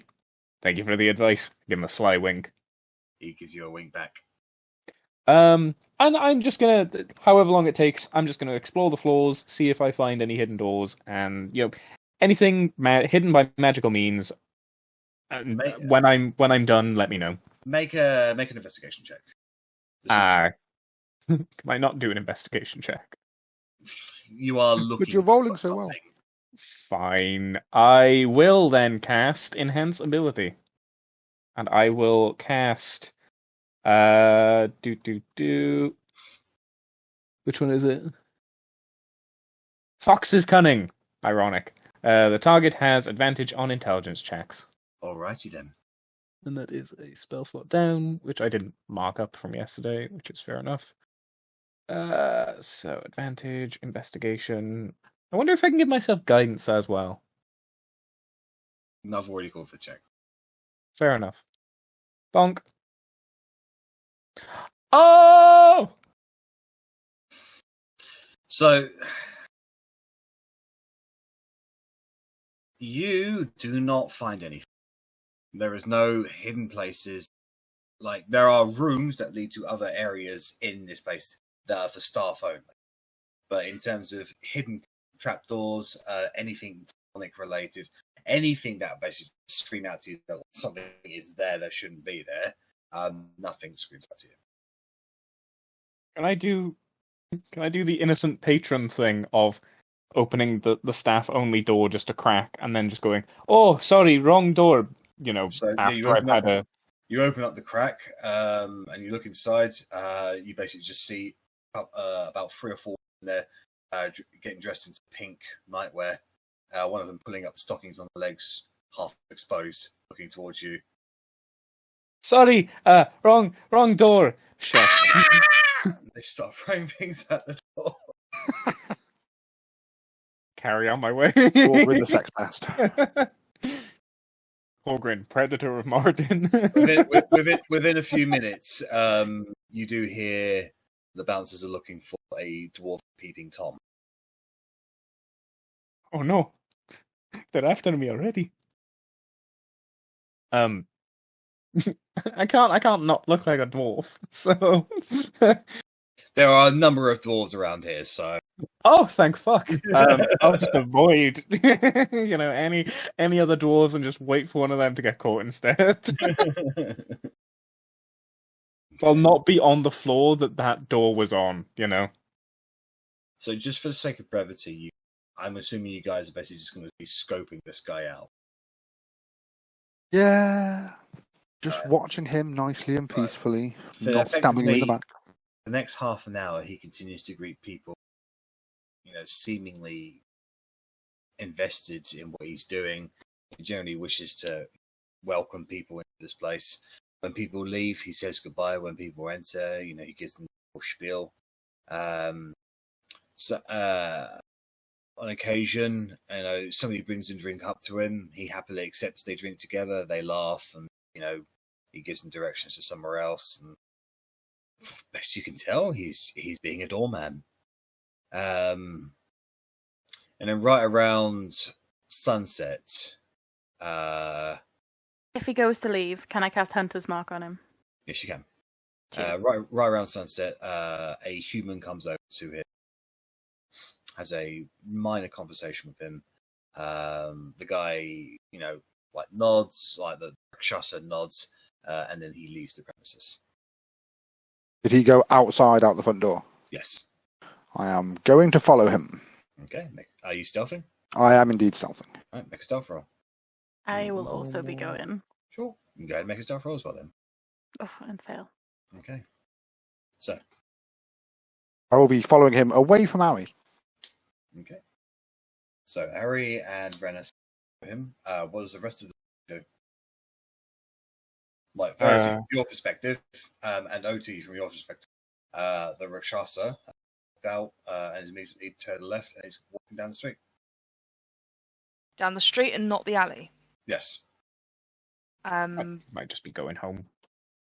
Yeah, I'm gonna wait because I'm guessing one of the two will follow. I'm guessing someone is gonna follow this guy. Yeah, literally about 10 seconds later, after see Rennas and Arri walk, leave their premises, and they kind of split up a little.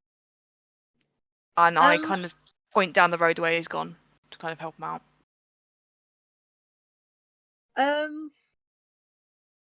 I'll turn to Otti and I'll just be like, do you want to do some quick research? Because I feel like everyone's just going to run into this. Well, it's a demon. We've fought a demon before. That's kind of as much thought she's put into it. Okay. I don't have time either. Because I was like, we could do a telepathic bond, but that takes like 10 minutes. Yep. Nope. Yeah, it takes 10 minutes. Yep, takes 10 minutes. It lasts an hour. I was like, nope, it takes an hour. No, takes 10 minutes. And they're going to go off now, aren't they? Yep. Why don't we just go down the road? Just like, you fly down the road and I walk down the road and we just see what's going on. Do you have some rope so I can tie myself to the broom in case I do fall off? Let me have a look. Yes, I have one rope. Okay, I'll only need like a few feet, and I just like secure myself to the broom. Okay. So, Otti and Verity go down the street. Arri, Rennas, you're following. Korgrin, what are you doing? I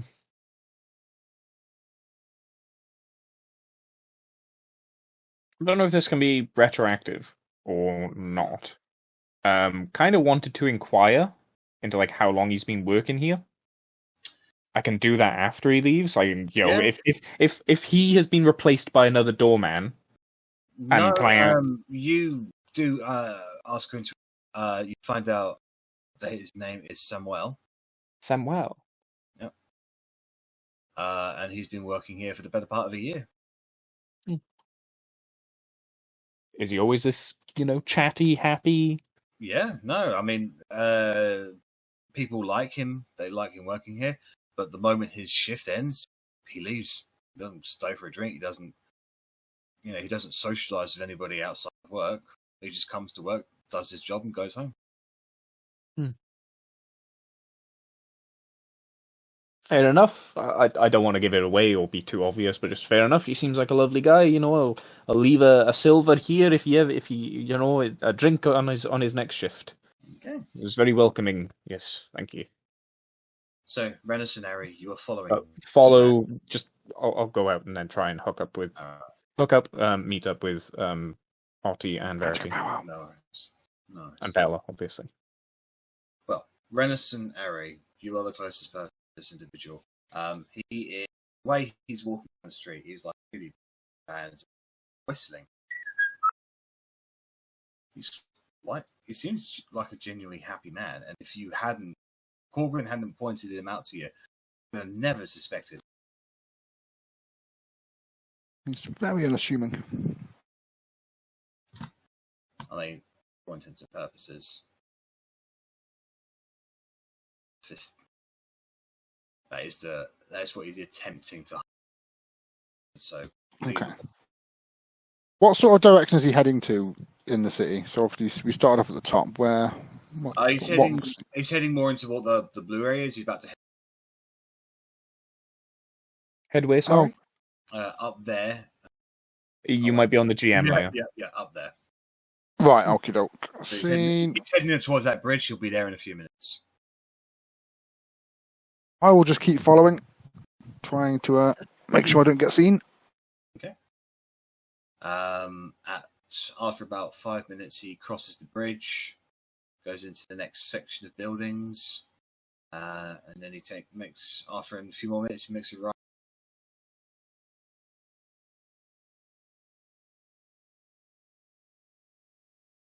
On here. Yeah, quiet. No, that's it. No, he's turned right and gone into an alleyway, continuing to whistle. Okie doke. I will nip up to the alleyway and just try and peer around the corner. I was going to say, just as a quick question, can we hear from where we are, like the other group, the whistling as well, or is it just too much hustle and bustle? There's a bit too much hustle and bustle, so. Okay. Can I wait until there's a quiet bit? And then I'll say, not loud enough that it's a shout, but loud enough to be heard, because I am fully aware by now that I am scuffing my feet. Yeah. And he can definitely knows that I'm there. And just say in Abyssal, do you know why they want you dead? So you say this to him in as he's down the alleyway. Mm-hmm. Rennas, you're peering down there, and you hear. Do you speak Abyssal, Rennas? I do not. So you basically hear Arri speak out these low guttural, menacing growls. The guy stops, turns around, sees you, Arri. Sort of looks a little confused. He says, What? You say something? I'll repeat it. Do you need a cough sweet or something? You've got something on your there.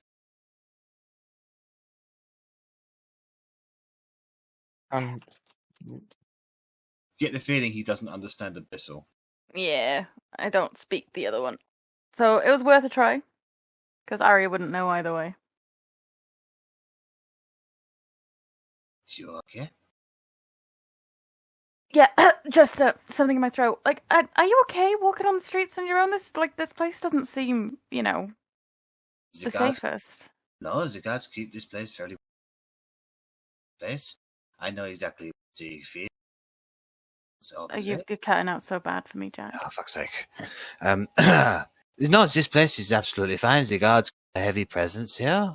I know where the places where the heavy cutthroats can be, so I don't go down those areas. So yeah, I think I am safe. Why? Are you here to mug me? I think if I was going to mug you, I wouldn't have tried growling at you first. Yes, I would have said that would have probably been a very silly way to be a mugger. A little bit. A little bit. Yes, yes. I definitely have a bit more skill than that when I try. I don't doubt it. Well, anyway, you have a pleasant evening. You too. He turns around and continues walking and whistling. I would continue following. He travels onwards out of the alleyway, goes back onto a street, goes on for a few more minutes until he comes to a small house. He walks up the house, unlocks the door, goes inside and closes the door.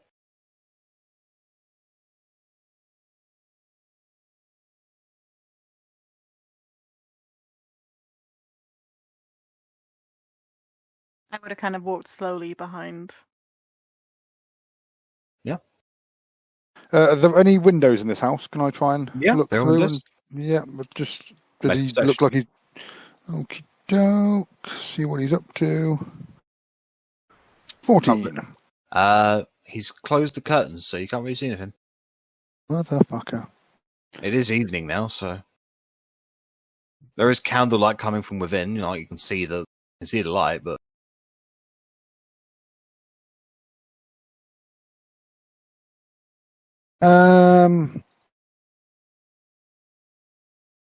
I mean, the party don't want me to kill him. He hasn't really done anything, so I guess I'll just take note of where the house is. okay. And then start heading back the way I've come, trying to find everyone else. Not a difficult enough task, as everybody was. They were literally just about 30, 40 feet behind you. So I'll explain. He's gone into that house over there. I can't see anything. He's drawn the curtains, but as far as I know, he's still in there. I'm assuming that's his house and that's where he lives. Just in case you change your mind about killing a demon.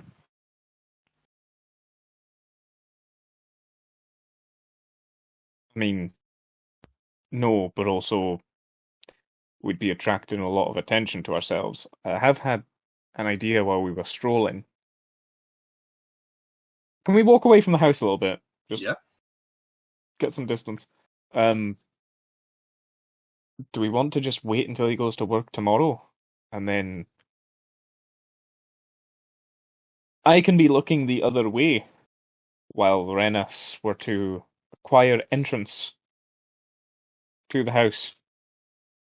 And search his house and see what we can find. That's a reasonable plan. Try and find some evidence of his misdeeds or motives. I mean, even if it's just if they haven't, obtained all of the bodies of, not that I don't know that. Redact that. Just any demony ne'er-dwelling in the city.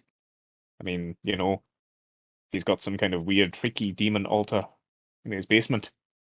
I don't, it's really thin. How do we just beat the shit out of a guy in his workplace, saying he's a demon without getting the city guard and a bunch of innocent people involved? Can I keep an eye on the house in the meantime, just to see if he leaves the house, or if there's any movement of the curtains or anything? Yeah, sure. Make a perception check, please, Otti. You do have advantage because of your shield. Thanks. Always forget. 18. The every 10 minutes or so that you can shift very slightly. This is why we walked away when I said to. Ha ha ha.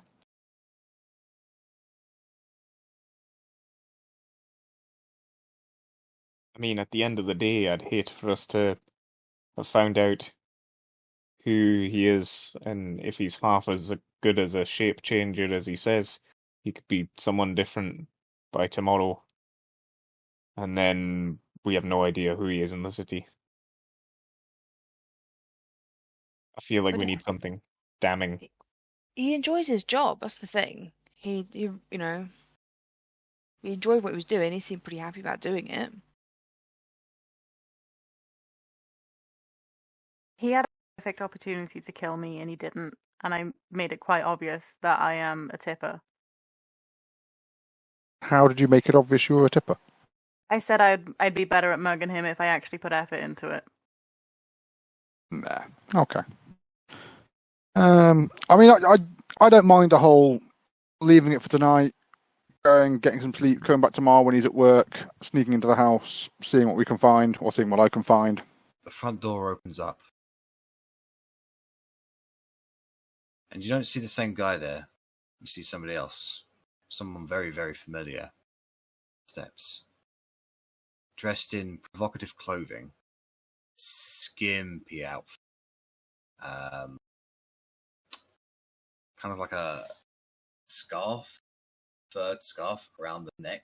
Exposed chest. The upper region. And just sort of around the head. And very, very...